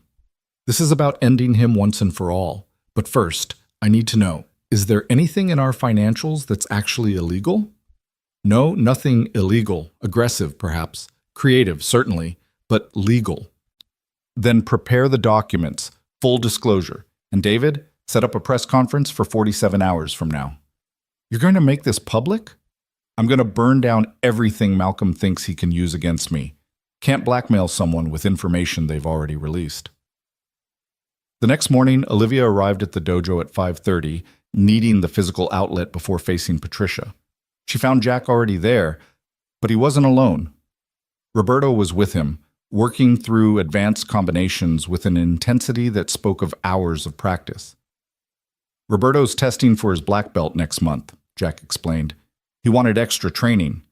Olivia watched the young man move, seeing in him the same transformation she'd witnessed in Jack, someone who'd found purpose in discipline, strength in structure.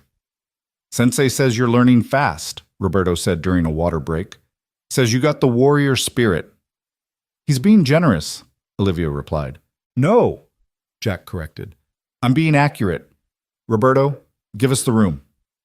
After the young man left, Jack faced Olivia. You didn't sleep. That obvious?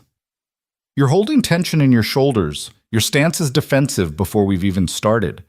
He moved behind her, his hands working at the knots in her shoulders. Want to talk about it? She told him everything.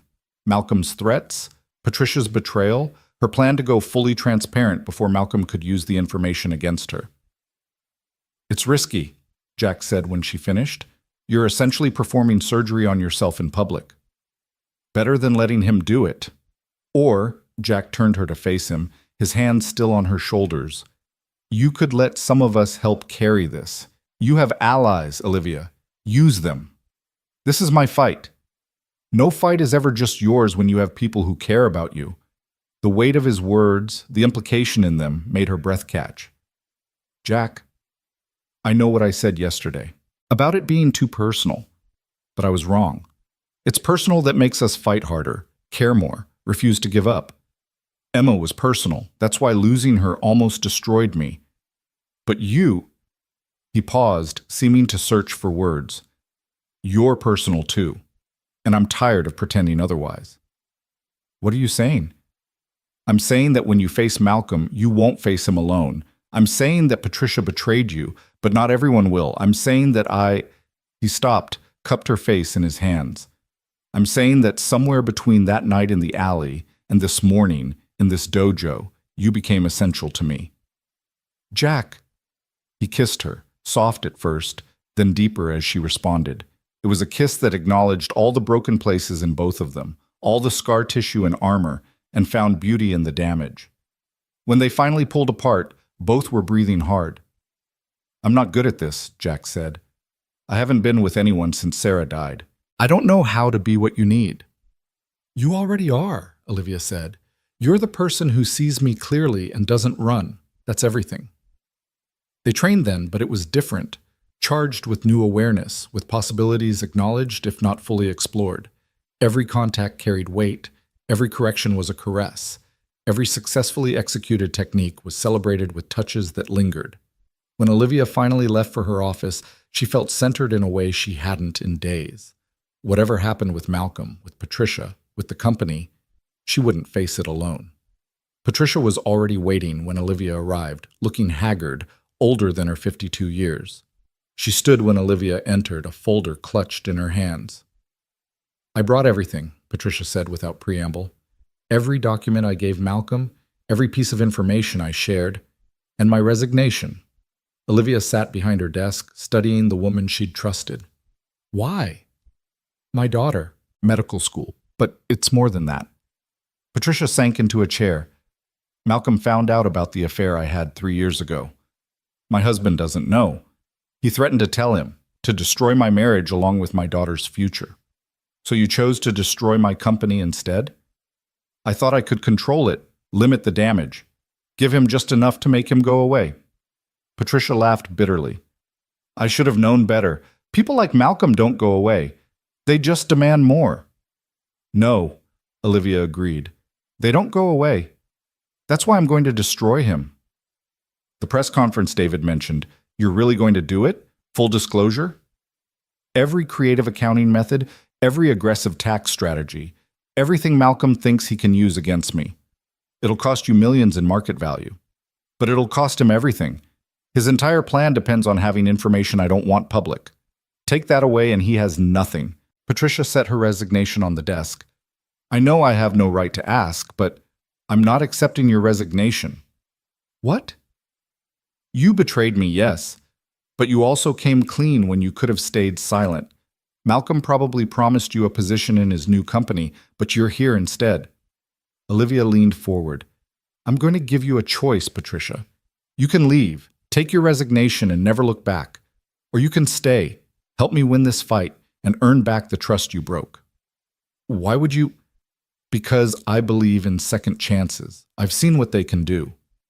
Olivia thought of Jack, of Roberto, of the kids at the dojo learning that their past didn't define their futures. But if you stay, you work to earn redemption. You stand beside me at that press conference. You own your part in this, and you help me rebuild whatever we lose. Patricia's eyes filled with tears. I'll stay. I'll do whatever it takes. Good. Then let's get to work. We have 36 hours to prepare for corporate seppuku. The next day and a half passed in a blur of preparation. Olivia worked with her team to craft the perfect message: admission without apology, transparency without weakness. She brought in her major clients personally, explaining what was coming, why she was doing it, assuring them that Sterling Industries' fundamental strength remained unchanged. Some walked away, but more stayed than she'd expected. Vincent Calabrese, surprisingly, was one of the first to call with support. You've got stones, Ms. Sterling, he said, with what sounded like genuine admiration. Making yourself bulletproof by taking the bullets yourself. That's old school. I respect that. Jack came to her office the night before the press conference, bringing Chinese food and his quiet strength. You ready for this? He asked, watching her pace her office like a caged predator. I'm ready to end it, to stop looking over my shoulder for Malcolm's next move. That's not what I asked. She stopped pacing, really looked at him. He'd dressed up for him, dark jeans, a button-down shirt that brought out his eyes. He looked like what he was, a warrior in civilian clothing, dangerous and safe at the same time. I'm terrified, she admitted. I've built my entire life on controlling information, managing perception. Tomorrow I give all that up. No, Jack corrected. Tomorrow you trade control for freedom. There's a difference. What if I lose everything? Then you rebuild. You've done it before. When? When you were 8 and your mother died. When your father followed her. When Malcolm tried to take your company the first time. You're a survivor, Olivia. Tomorrow is just another battle. Will you be there? Front row. Roberto, too, and Master Yamamoto. Your corporate board might not understand what you're doing, but your dojo family does. My dojo family, Olivia repeated, liking the sound of it. Is that what we are? Among other things, Jack said, pulling her close. We're many things, Olivia Sterling. Warrior and student, teacher and CEO, broken people helping each other heal. Tomorrow, we add another title. Winners. You sound very certain. I am. You know why? Why? Because I've seen you fight. In an alley, in a boardroom, in the dojo. You don't know how to lose, even when you're afraid. Especially when you're afraid. The press conference was scheduled for 2 o'clock, but by noon the lobby of Sterling Industries was already packed with reporters. Word had leaked that something major was happening, though no one knew exactly what. Olivia stood in her office, looking down at the gathering crowd, wearing the armor of corporate power. A black Chanel suit that cost more than most people's cars, her mother's pearl necklace that she only wore for the most important battles. Patricia stood beside her, hands trembling slightly as she held the disclosure documents. The board is furious, she reported. 3 of them are threatening to call an emergency meeting to stop you. Let them try, Olivia said calmly. By the time they organize, it'll be done. Her phone buzzed. A text from Malcolm. Last chance, walk away now, or I'll be in that crowd, ready to ask questions that will destroy you. She typed back. Front row is reserved for people who matter. You'll have to stand in back. David Crenshaw entered, looking like he'd aged 5 years in 2 days. The legal team is having collective heart failure. The PR department has essentially staged a revolt, and your head of investor relations just submitted her resignation. Anyone else want to jump ship before I steer us into the storm? No, David said firmly. "The rest of us are with you. Crazy as this is, we're with you." Olivia turned from the window to face her assembled team, David, Patricia, Marcus, and a handful of others who'd chosen to stay. "Then let's go make corporate history." The elevator ride down felt like descending into battle. Olivia focused on her breathing, using the techniques Jack had taught her to center herself. As the doors opened to the conference room, she saw him immediately, front row as promised, wearing his only suit, looking uncomfortable but determined. Roberto sat beside him in what was probably his first suit ever, and Master Yamamoto was there too, his presence lending an air of gravitas that had nothing to do with corporate power. But it was the person sitting next to Jack who made Olivia's step falter for just a moment. Sarah Morrison's sister Jennifer, whom Olivia had tracked down and invited without telling Jack. The resemblance to her late sister was strong enough that Olivia saw Jack's jaw tighten when he noticed her. Malcolm was there too, standing in the back despite her jab about the front row, his expression smug. He'd brought his own reporter, someone from a financial blog known for takedown pieces on corporate executives. Perfect. Let them all watch. Olivia took the podium, waiting for the crowd to settle. The lights were harsh, the cameras numerous, but she'd faced worse. She'd faced 3 men in an alley. She'd faced her own broken places in a dojo at dawn. She could face this. "Ladies and gentlemen," she began, her voice carrying the authority of someone who'd built an empire from ruins. Sterling Industries has always prided itself on innovation, on pushing boundaries, on finding creative solutions to complex problems. Today, we're innovating again, but not in the way you might expect. Today, we're innovating in transparency. She saw Malcolm lean forward, anticipation clear on his face. He thought she was about to fall on her sword. He was half right. Over the past decade, Sterling Industries has used every legal financial tool available to maximize our profits and minimize our tax burden. Offshore subsidiaries, complex corporate structures, aggressive depreciation schedules, all legal, all common in our industry, and all things we've decided to change. The murmur from the crowd was immediate. Several reporters started typing furiously on their phones. "But before we change," Olivia continued, "we believe in full disclosure. Patricia Chen, our CFO, will now walk you through every creative accounting method we've used, every structure we've employed, every strategy that has allowed us to show the profits we have." Patricia stepped forward, her voice shaky at first but growing stronger as she laid out the complete financial picture. It was corporate suicide in slow motion. Every trick, every loophole, every aggressive interpretation of tax law laid bare. The stock price, displayed on a screen behind them, began to drop immediately. Olivia watched Malcolm's expression change from smugness to confusion to anger as he realized what was happening. She was burning down everything he'd planned to use against her, salting the earth so nothing could grow from it. When Patricia finished, Olivia returned to the podium. "Now, some of you might wonder why we're doing this. The answer is simple. Integrity is worth more than profits. My stepbrother, Malcolm Sterling, recently approached me with these same documents, obtained through corporate espionage and personal blackmail, threatening to release them unless I sold him the company for half its value." The cameras swung toward Malcolm, who'd gone pale. He started pushing toward the exit, but found his way blocked by reporters who smelled blood in the water. "Rather than submit to extortion," Olivia continued, "we chose transparency. And more than that, we chose transformation. Effective immediately, Sterling Industries will restructure all of its financial operations. We will pay our full tax burden. No offshore havens, no complex structures designed to obscure rather than illuminate. We expect this will cost us approximately $200 million in the first year." The stock price continued to plummet. Several board members in the audience looked physically ill. "However," Olivia said, her voice rising above the chaos, "we also announced today a new initiative, the Morrison Foundation, named after Emma Morrison, a 7-year-old girl whose death reminds us that there are things more important than profit margins. The foundation will take the money we previously saved through aggressive accounting and invest it in community development, particularly in underserved neighborhoods where children like Emma deserve better opportunities." She saw Jack's eyes widen, saw Jennifer Morrison bring her hand to her mouth. She hadn't told anyone about this part. "Furthermore," Olivia continued, "Sterling Industries will transition to a stakeholder model rather than a shareholder model. Our employees, our communities, our environment, all will have a voice in our decisions. We will build not just for profit, but for purpose. The questions came like bullets once she finished her prepared remarks. Malcolm's planted reporter was first. Isn't this just an admission that Sterling Industries has been essentially lying to its investors for years? No, Olivia replied calmly. It's an admission that we've been playing by rules that prioritize cleverness over clarity. We're changing those rules.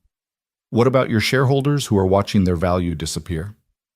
They're watching short-term value disappear. Long-term, a company built on transparency and purpose will far exceed one built on financial engineering. Another reporter. Malcolm Sterling has alleged that you obtained your position through manipulation of your father's will. How do you respond? Olivia saw Malcolm trying to leave again, still trapped by the crowd. I respond with facts. My father's will was explicit. The company would go to whoever could best run it. The board evaluated both Malcolm and me and made their choice based on merit, not manipulation. The fact that Malcolm had been embezzling funds probably influenced their decision, though he chose not to prosecute out of respect for his mother. That was the kill shot. Malcolm finally pushed through the crowd and fled, his carefully constructed revenge plan in ruins. The questions continued for another hour, but Olivia had accomplished what she'd set out to do. She'd burned down Malcolm's leverage, transformed her company's philosophy, and somehow, in the middle of corporate chaos, honored a little girl whose father had taught her that protection meant standing up for others. When it was finally over, when the reporters had gone and the staff had dispersed to deal with the fallout, Olivia found Jack waiting in her office. Jennifer was with him, tears streaming down her face. Emma would have been so proud, Jennifer said, embracing Olivia. A foundation in her name, helping other kids. It's perfect. Thank you. That's... After Jennifer left, promising to stay in touch, Jack and Olivia stood alone in her office as the sun set over Manhattan, painting the sky in shades of amber and rose. You named it after Emma, Jack said quietly. She deserved to have her name on something that mattered, just like the dojo. You could have warned me. Would you have let me if I had? Jack considered this, then shook his head. Probably not. I would have said it was too much, that you didn't owe us anything. I owe you everything, Olivia corrected. You saved my life. And you saved mine. I'd say we're even, except... He paused, studying her. Except I don't want to be even. I want to be... What? More. I want to be more to you than the man who saved you in an alley or the teacher who shows you how to fight. I want to be the person you come home to when days like this knock you down. I want to be the one who celebrates with you when you do impossible things like what you did today. Jack, I know I'm not what someone like you is supposed to end up with. I'm an ex-Marine who teaches karate and lives in a converted maintenance tunnel. You're a billionaire who just revolutionized corporate ethics, but... Olivia silenced him with a kiss, pouring into it all the words she couldn't say, all the feelings that had been building since that night in the alley. When they pulled apart, both were breathing hard. You're exactly what someone like me is supposed to end up with, she said. You're the only person who's ever protected me without wanting something in return. You're the only one who sees past the money to the frightened girl who lost her parents and has been fighting ever since. You're the only one who makes me feel safe enough to be vulnerable. So what happens now? Now we deal with the aftermath of what I just did. The stock will tank, the board will rage, and half my investors will bail. But in 6 months, maybe a year, when the market realizes that a company built on transparency and purpose is actually more valuable than one built on financial tricks, we'll be stronger than ever. I meant what happens with us.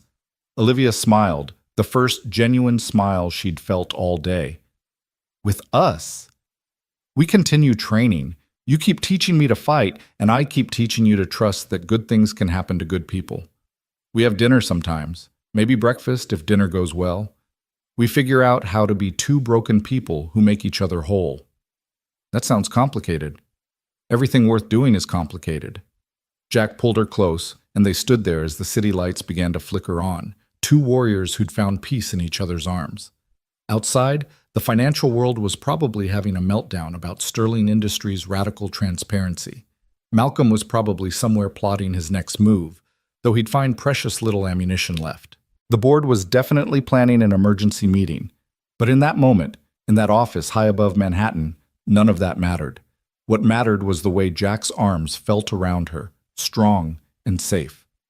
What mattered was the knowledge that she'd faced her worst fear, exposure, vulnerability, loss of control, and survived. What mattered was that she'd honored Emma's memory in a way that would help countless other children. "I should go," Jack said eventually. "Roberto has a class to teach, and I promised to be there."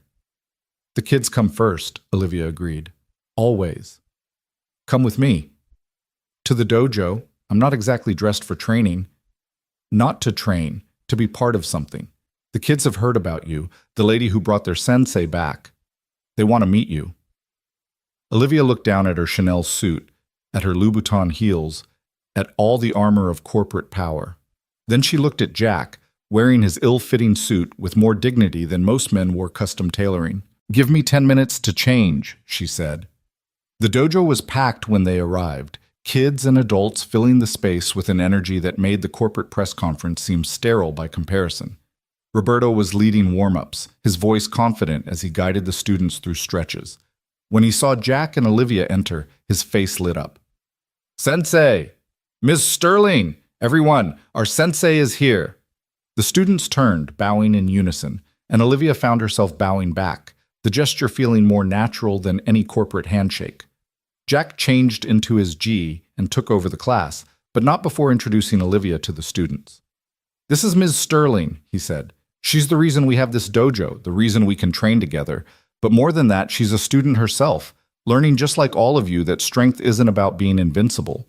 It's about getting up every time you fall." A little girl, maybe 6 years old, raised her hand. "Ms. Sterling, are you really a billionaire?" Olivia knelt down to the girl's level. "I am. But you know what's more important than being a billionaire?" "What?" "Being brave. And every time you come here, every time you practice, even when it's hard, you're being brave. That makes you richer than any amount of money could." The girl beamed and returned to her position. The class continued, and Olivia watched from Emma's corner, understanding for the first time what Jack had built here. It wasn't just a martial arts school. It was a place where kids learned they could be more than their circumstances, where discipline became dignity, where the broken could become whole. Her phone buzzed with messages. The board demanding answers, reporters wanting follow-ups, investors threatening litigation. She turned it off. For once, the corporate world could wait. Master Yamamoto appeared beside her, moving with his characteristic silence. "You did a brave thing today," he said. "Or a foolish thing. Time will tell."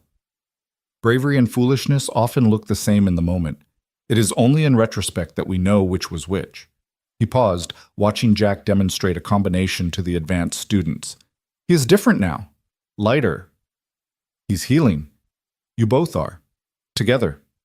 They watched the class in comfortable silence for a while.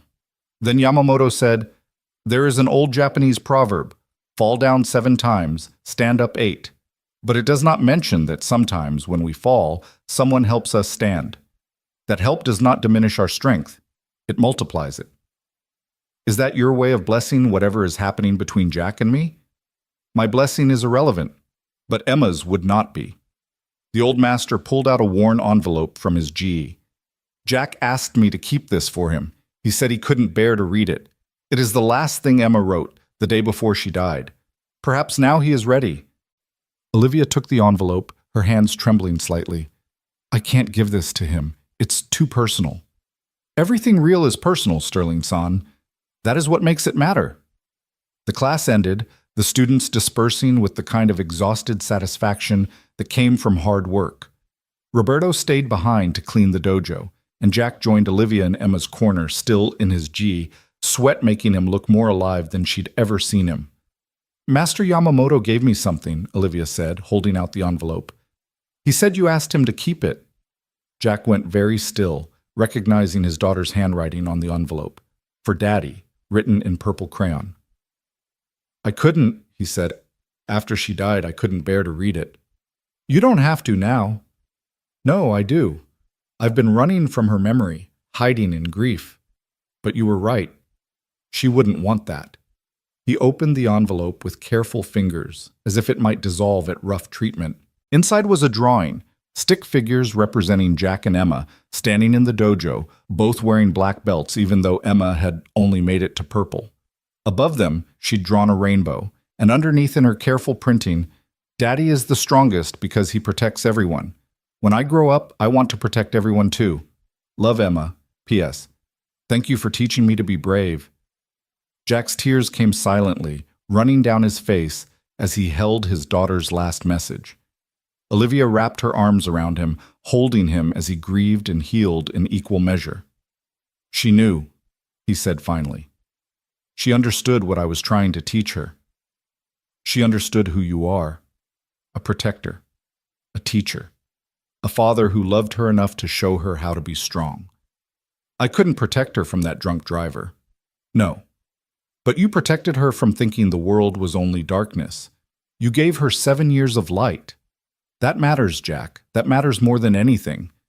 They stayed there as the dojo grew quiet around them, two people who'd found each other in violence and built something from the wreckage. Outside, New York continued its relentless pace, indifferent to personal transformation. The stock market was probably calculating Sterling Industries' losses. Malcolm was probably drinking himself into oblivion. The board was probably drafting resolutions. But in Emma's corner, in a dojo built on second chances, Jack Morrison and Olivia Sterling held each other and understood that sometimes the greatest strength came from admitting weakness, the greatest wealth from giving it away, and the greatest love from those who'd lost everything and chosen to love again anyway. "What happens tomorrow?" Jack asked eventually. "Tomorrow I fight the board, convince the investors, and rebuild the company on new foundations. And tomorrow night? Tomorrow night I have a karate lesson with a very demanding teacher." "He sounds difficult." "He is, but he's worth it." Jack kissed her then, soft and deep, a promise of tomorrows they'd face together. When they finally left the dojo, walking out into the New York night, they walked as partners in the truest sense, not just in business or training, but in the complicated, messy, beautiful business of living. The city stretched out before them, full of dangers and possibilities in equal measure. But for the first time since that night in the alley, neither of them walked alone. They had each other, and they had the knowledge that sometimes the most unexpected encounters led to the most profound transformations.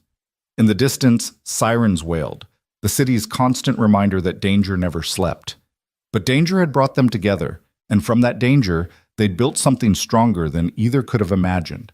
A dojo where kids learned to hope. A company learning to value purpose over profit.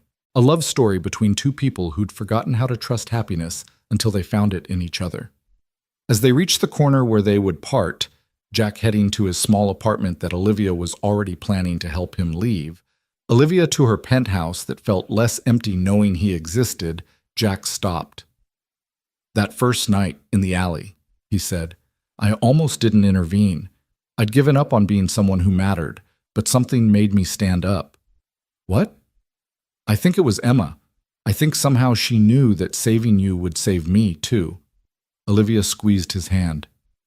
"Then we both owe her everything." "We'll make it count," Jack promised. "The foundation, the dojo, all of it. We'll make her name mean something." "It already does. It means a father's love that transcends loss. It means a little girl whose courage inspired a broken warrior to stand up one more time. It means that sometimes, in the darkest alleys, we find our greatest light." They parted then, but it didn't feel like separation. It felt like two streams that had diverged temporarily but would flow back together, stronger for having covered more ground. Tomorrow would bring challenges, corporate battles, training sessions, the slow work of healing and building. But tonight, they'd both won victories that couldn't be measured in stock prices or belt rankings. They'd won the victory of connection over isolation, of trust over fear, of love over loss. And in a city that measured everything in dollars and cents, that was the kind of wealth that truly mattered. The wedding wasn't supposed to happen in the dojo, but when the historic church they'd booked had a pipe burst that morning, it seemed like fate rather than misfortune. Roberto and the advanced students had transformed the space in 3 hours flat, hanging white silk across the weapons wall, arranging orchids, Emma's favorite flower, according to Jennifer, in simple glass vases, setting up chairs for the 100 guests who represented the unlikely merger of two very different worlds. Olivia stood in what had been the storage room, now converted to a makeshift bridal suite, wearing a simple white dress that cost less than the Chanel suit she'd worn to that press conference a year ago. Patricia Chen, now not just her CFO but her maid of honor, was fixing the last pin in her hair. "The board members are here," Patricia reported with amusement. "They look deeply confused by the venue change." "They've been confused by every decision I've made this year," Olivia replied. "Why stop now?" It had been a year of transformation that exceeded even Olivia's ambitious projections. Sterling Industries' stock had initially crashed 40% after her transparency announcement, but within 6 months it had not only recovered but surpassed its previous high. The company's new stakeholder model had attracted a different kind of investor: patient capital, impact funds, sovereign wealth funds from countries prioritizing sustainable development. The Morrison Foundation had already provided scholarships for 300 kids and funded 5 new dojos in underserved neighborhoods. But more importantly, the company had soul now. Employees worked harder for a mission they believed in than they ever had for quarterly bonuses. The turnover rate had dropped to near zero. They'd even won back clients they'd lost, drawn by the novel concept of a real estate company that actually cared about communities. Malcolm had disappeared entirely, his reputation destroyed by the attempted blackmail. Last Olivia heard, he was in Dubai, trying to reinvent himself in a market that didn't know his history. She found she didn't care anymore. That chapter was closed. 5 minutes, Jennifer Morrison announced, peeking in. She'd become a regular at the dojo, teaching a children's art class on weekends, her presence a living connection to Emma that brought Jack comfort rather than pain. Through the door, Olivia could hear the string quartet warming up, students from Juilliard who trained at the dojo in exchange for lessons. Everything about this day was a blend of worlds that shouldn't work together, but did. Master Yamamoto appeared in the doorway, dignified in his formal kimono. At 94, he'd insisted on officiating, having gotten ordained online specifically for this occasion. "It is time, Sterling-san, though I suppose after today that will no longer be your name." "Morrison Sterling," Olivia corrected. "We're both keeping our names, just adding to them." "Modern solutions," Yamamoto said with a slight smile. "Jack-san is nervous, by the way. He has checked the door 17 times to make sure you have not changed your mind." "Never," Olivia said firmly. The ceremony itself was a blur of moments that would crystallize in memory later. Vincent Calabrese, of all people, walking her down the aisle because he'd become an unlikely friend and she had no father to do it. The gasp from the corporate crowd when they saw Jack in his dress uniform, medals they'd never known about making him look like the warrior he was. Roberto standing as best man, no longer the gang member from that first day but a college freshman on full scholarship, teaching at the dojo part-time. But the moment that stopped time was when Jack saw her walking toward him. His face transformed with a joy so pure it made several people tear up. He'd learned to smile again over the past year, but this was different.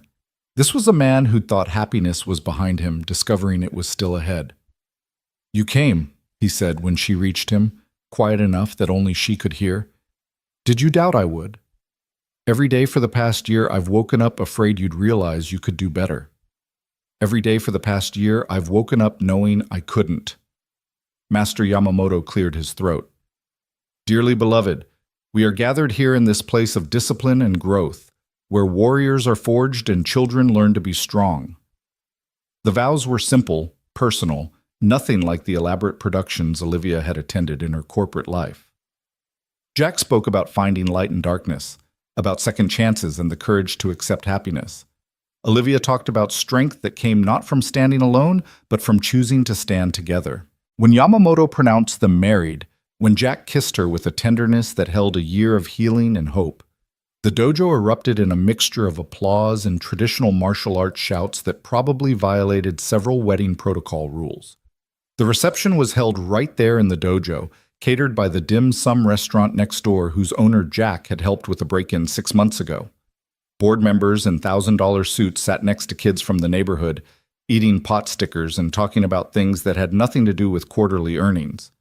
Olivia's corporate friends watched in fascination as Roberto's former gang friends, now all enrolled in GED programs, performed a martial arts demonstration. "This is the strangest wedding I've ever attended," David Crenshaw admitted to Olivia during the reception. "And somehow the most genuine." "That's because it's not a merger," Olivia replied, watching Jack teach a curious board member's child a basic defensive stance. "It's a partnership." As the evening wound down, Jack and Olivia found themselves in Emma's corner, taking a break from the celebration. Above the plaque Olivia had installed was a new addition, the drawing Emma had made, now framed, showing her father as a protector. "She would have loved this," Jack said softly. "A wedding in the dojo." Her artwork on display. All these kids learning what she wanted to learn. "She's here," Olivia said with certainty, "in every child who trains here, in the foundation bearing her name, in the way you've chosen to live instead of just survive." "In the way we've chosen," Jack corrected, pulling her close. "I couldn't have done any of this without you. You saved me first. We saved each other. Although technically, I saved you from 3 mediocre criminals, and you saved me from myself. Your job was harder." Before Olivia could respond, the light suddenly went out. For a moment, there was confused murmuring. Then emergency lighting kicked in, casting everything in that familiar green glow that reminded them both of that first night in the alley. "Power outage," Marcus reported, checking his phone. "Half the block is out. Should I—" "Leave it," Olivia said. "It's perfect." And it was. In the dim emergency lighting, the dojo looked almost mystical. Someone had brought out candles, and soon the space was illuminated by flickering flames that made everything seem timeless. The string quartet, Game for Anything, played an acoustic set. Children who should have been scared of the dark were instead delighted by the adventure. "Dance with me," Jack said, extending his hand. They moved to the center of the floor, other couples joining them, and swayed to a melody that needed no amplification. In the candlelight surrounded by the unlikely family they'd built, Olivia understood that this moment, this place, this man, was what she'd been fighting toward her entire life without knowing it.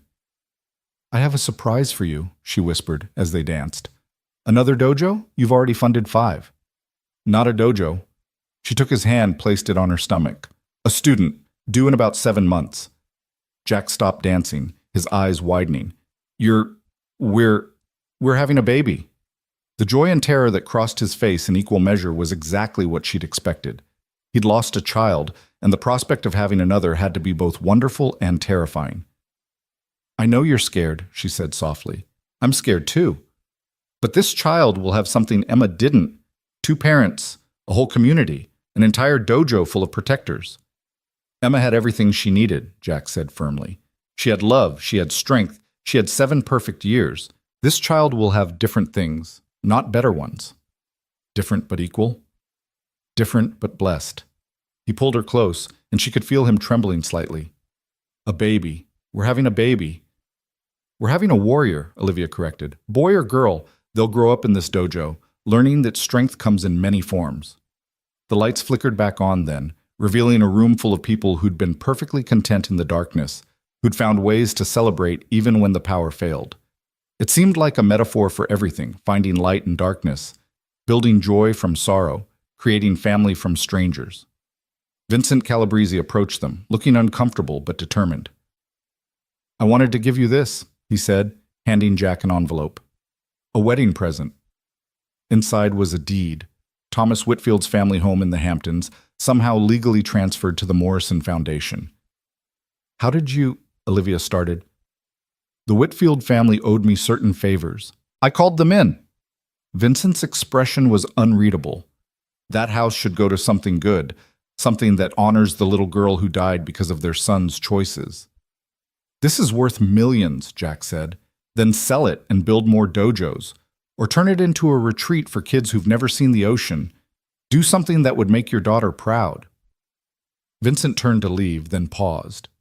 "You know, Morrison, that night in the alley, my men were never supposed to hurt Miss Sterling, just scare her. But they exceeded orders, got violent. You stopped something that could have gone very wrong." "Your men are dead," Jack pointed out. "Killed for failing. Not by my order. That was someone trying to impress me with their initiative. They're no longer in my organization." Vincent straightened his tie, a gesture that somehow conveyed finality. The world is changing. Even families like mine need to change with it, or become extinct. What you two are building, legitimate strength, community power, that's the future. The old ways are dying.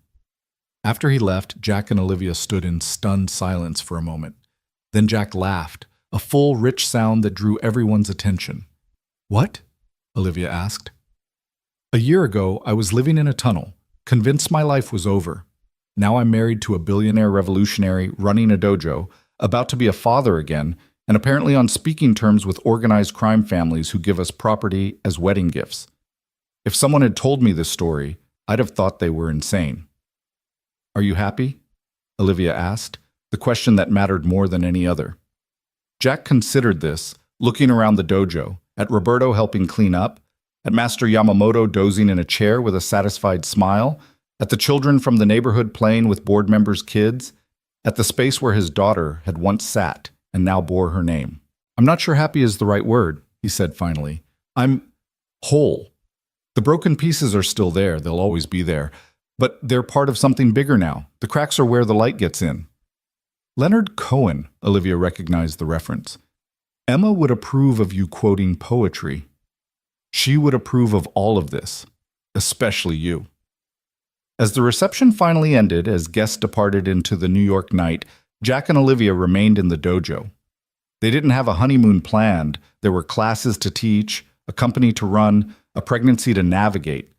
Their life wouldn't suddenly become easier because they'd married.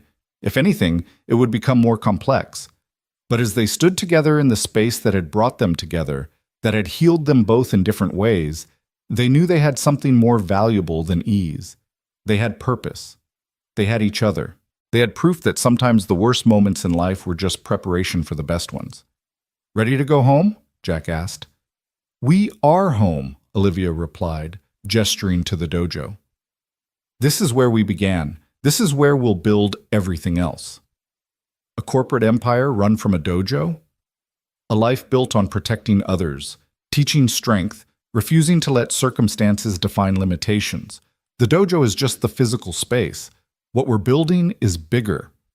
Jack picked up Emma's photograph from its place of honor, touching it gently to his lips before setting it back down. "Good night, baby girl. Thank you for sending her to me."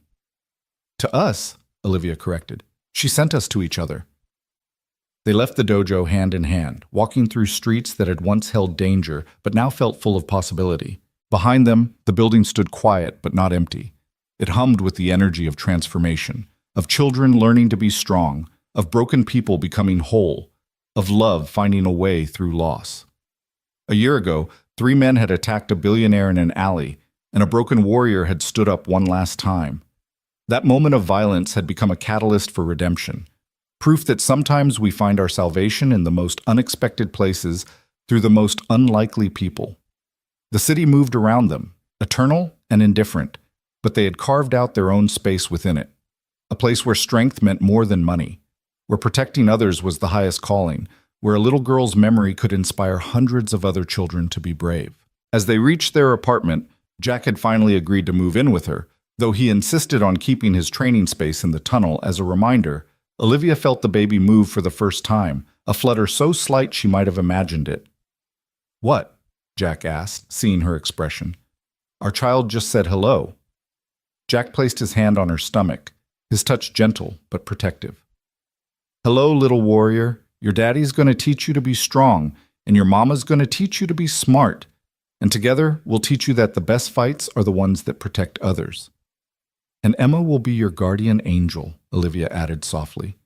"Watching over you, making sure you know that courage isn't the absence of fear, it's acting despite it." They went inside, closing the door on a day that had transformed them from 2 separate people into something unified. Tomorrow would bring its challenges, corporate battles, dojo classes, pregnancy appointments, the complex work of building a life together. But tonight, they had won everything that mattered. They had chosen hope over fear, love over loss, and together over alone.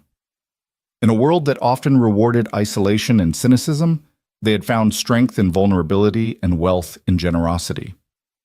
The story that began with violence in an alley had become something else entirely, a testament to the power of second chances, the strength found in broken places, and the unexpected ways that salvation arrives.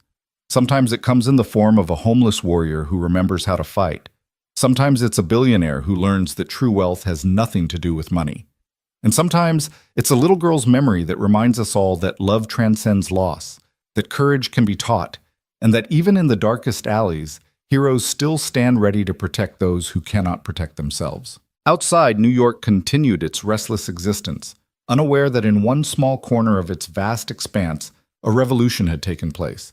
Not a revolution of violence or politics, but of hearts transformed and lives redeemed. It was the kind of revolution that happened one person at a time, one choice at a time, one act of courage at a time. And it all started with 3 men in an alley, a billionaire in danger, and a single dad who saved her with his karate skills, proving that sometimes the most extraordinary stories begin with the simplest acts of human decency, and that love, in all its forms, remains the most powerful force for transformation in a world that desperately needs heroes.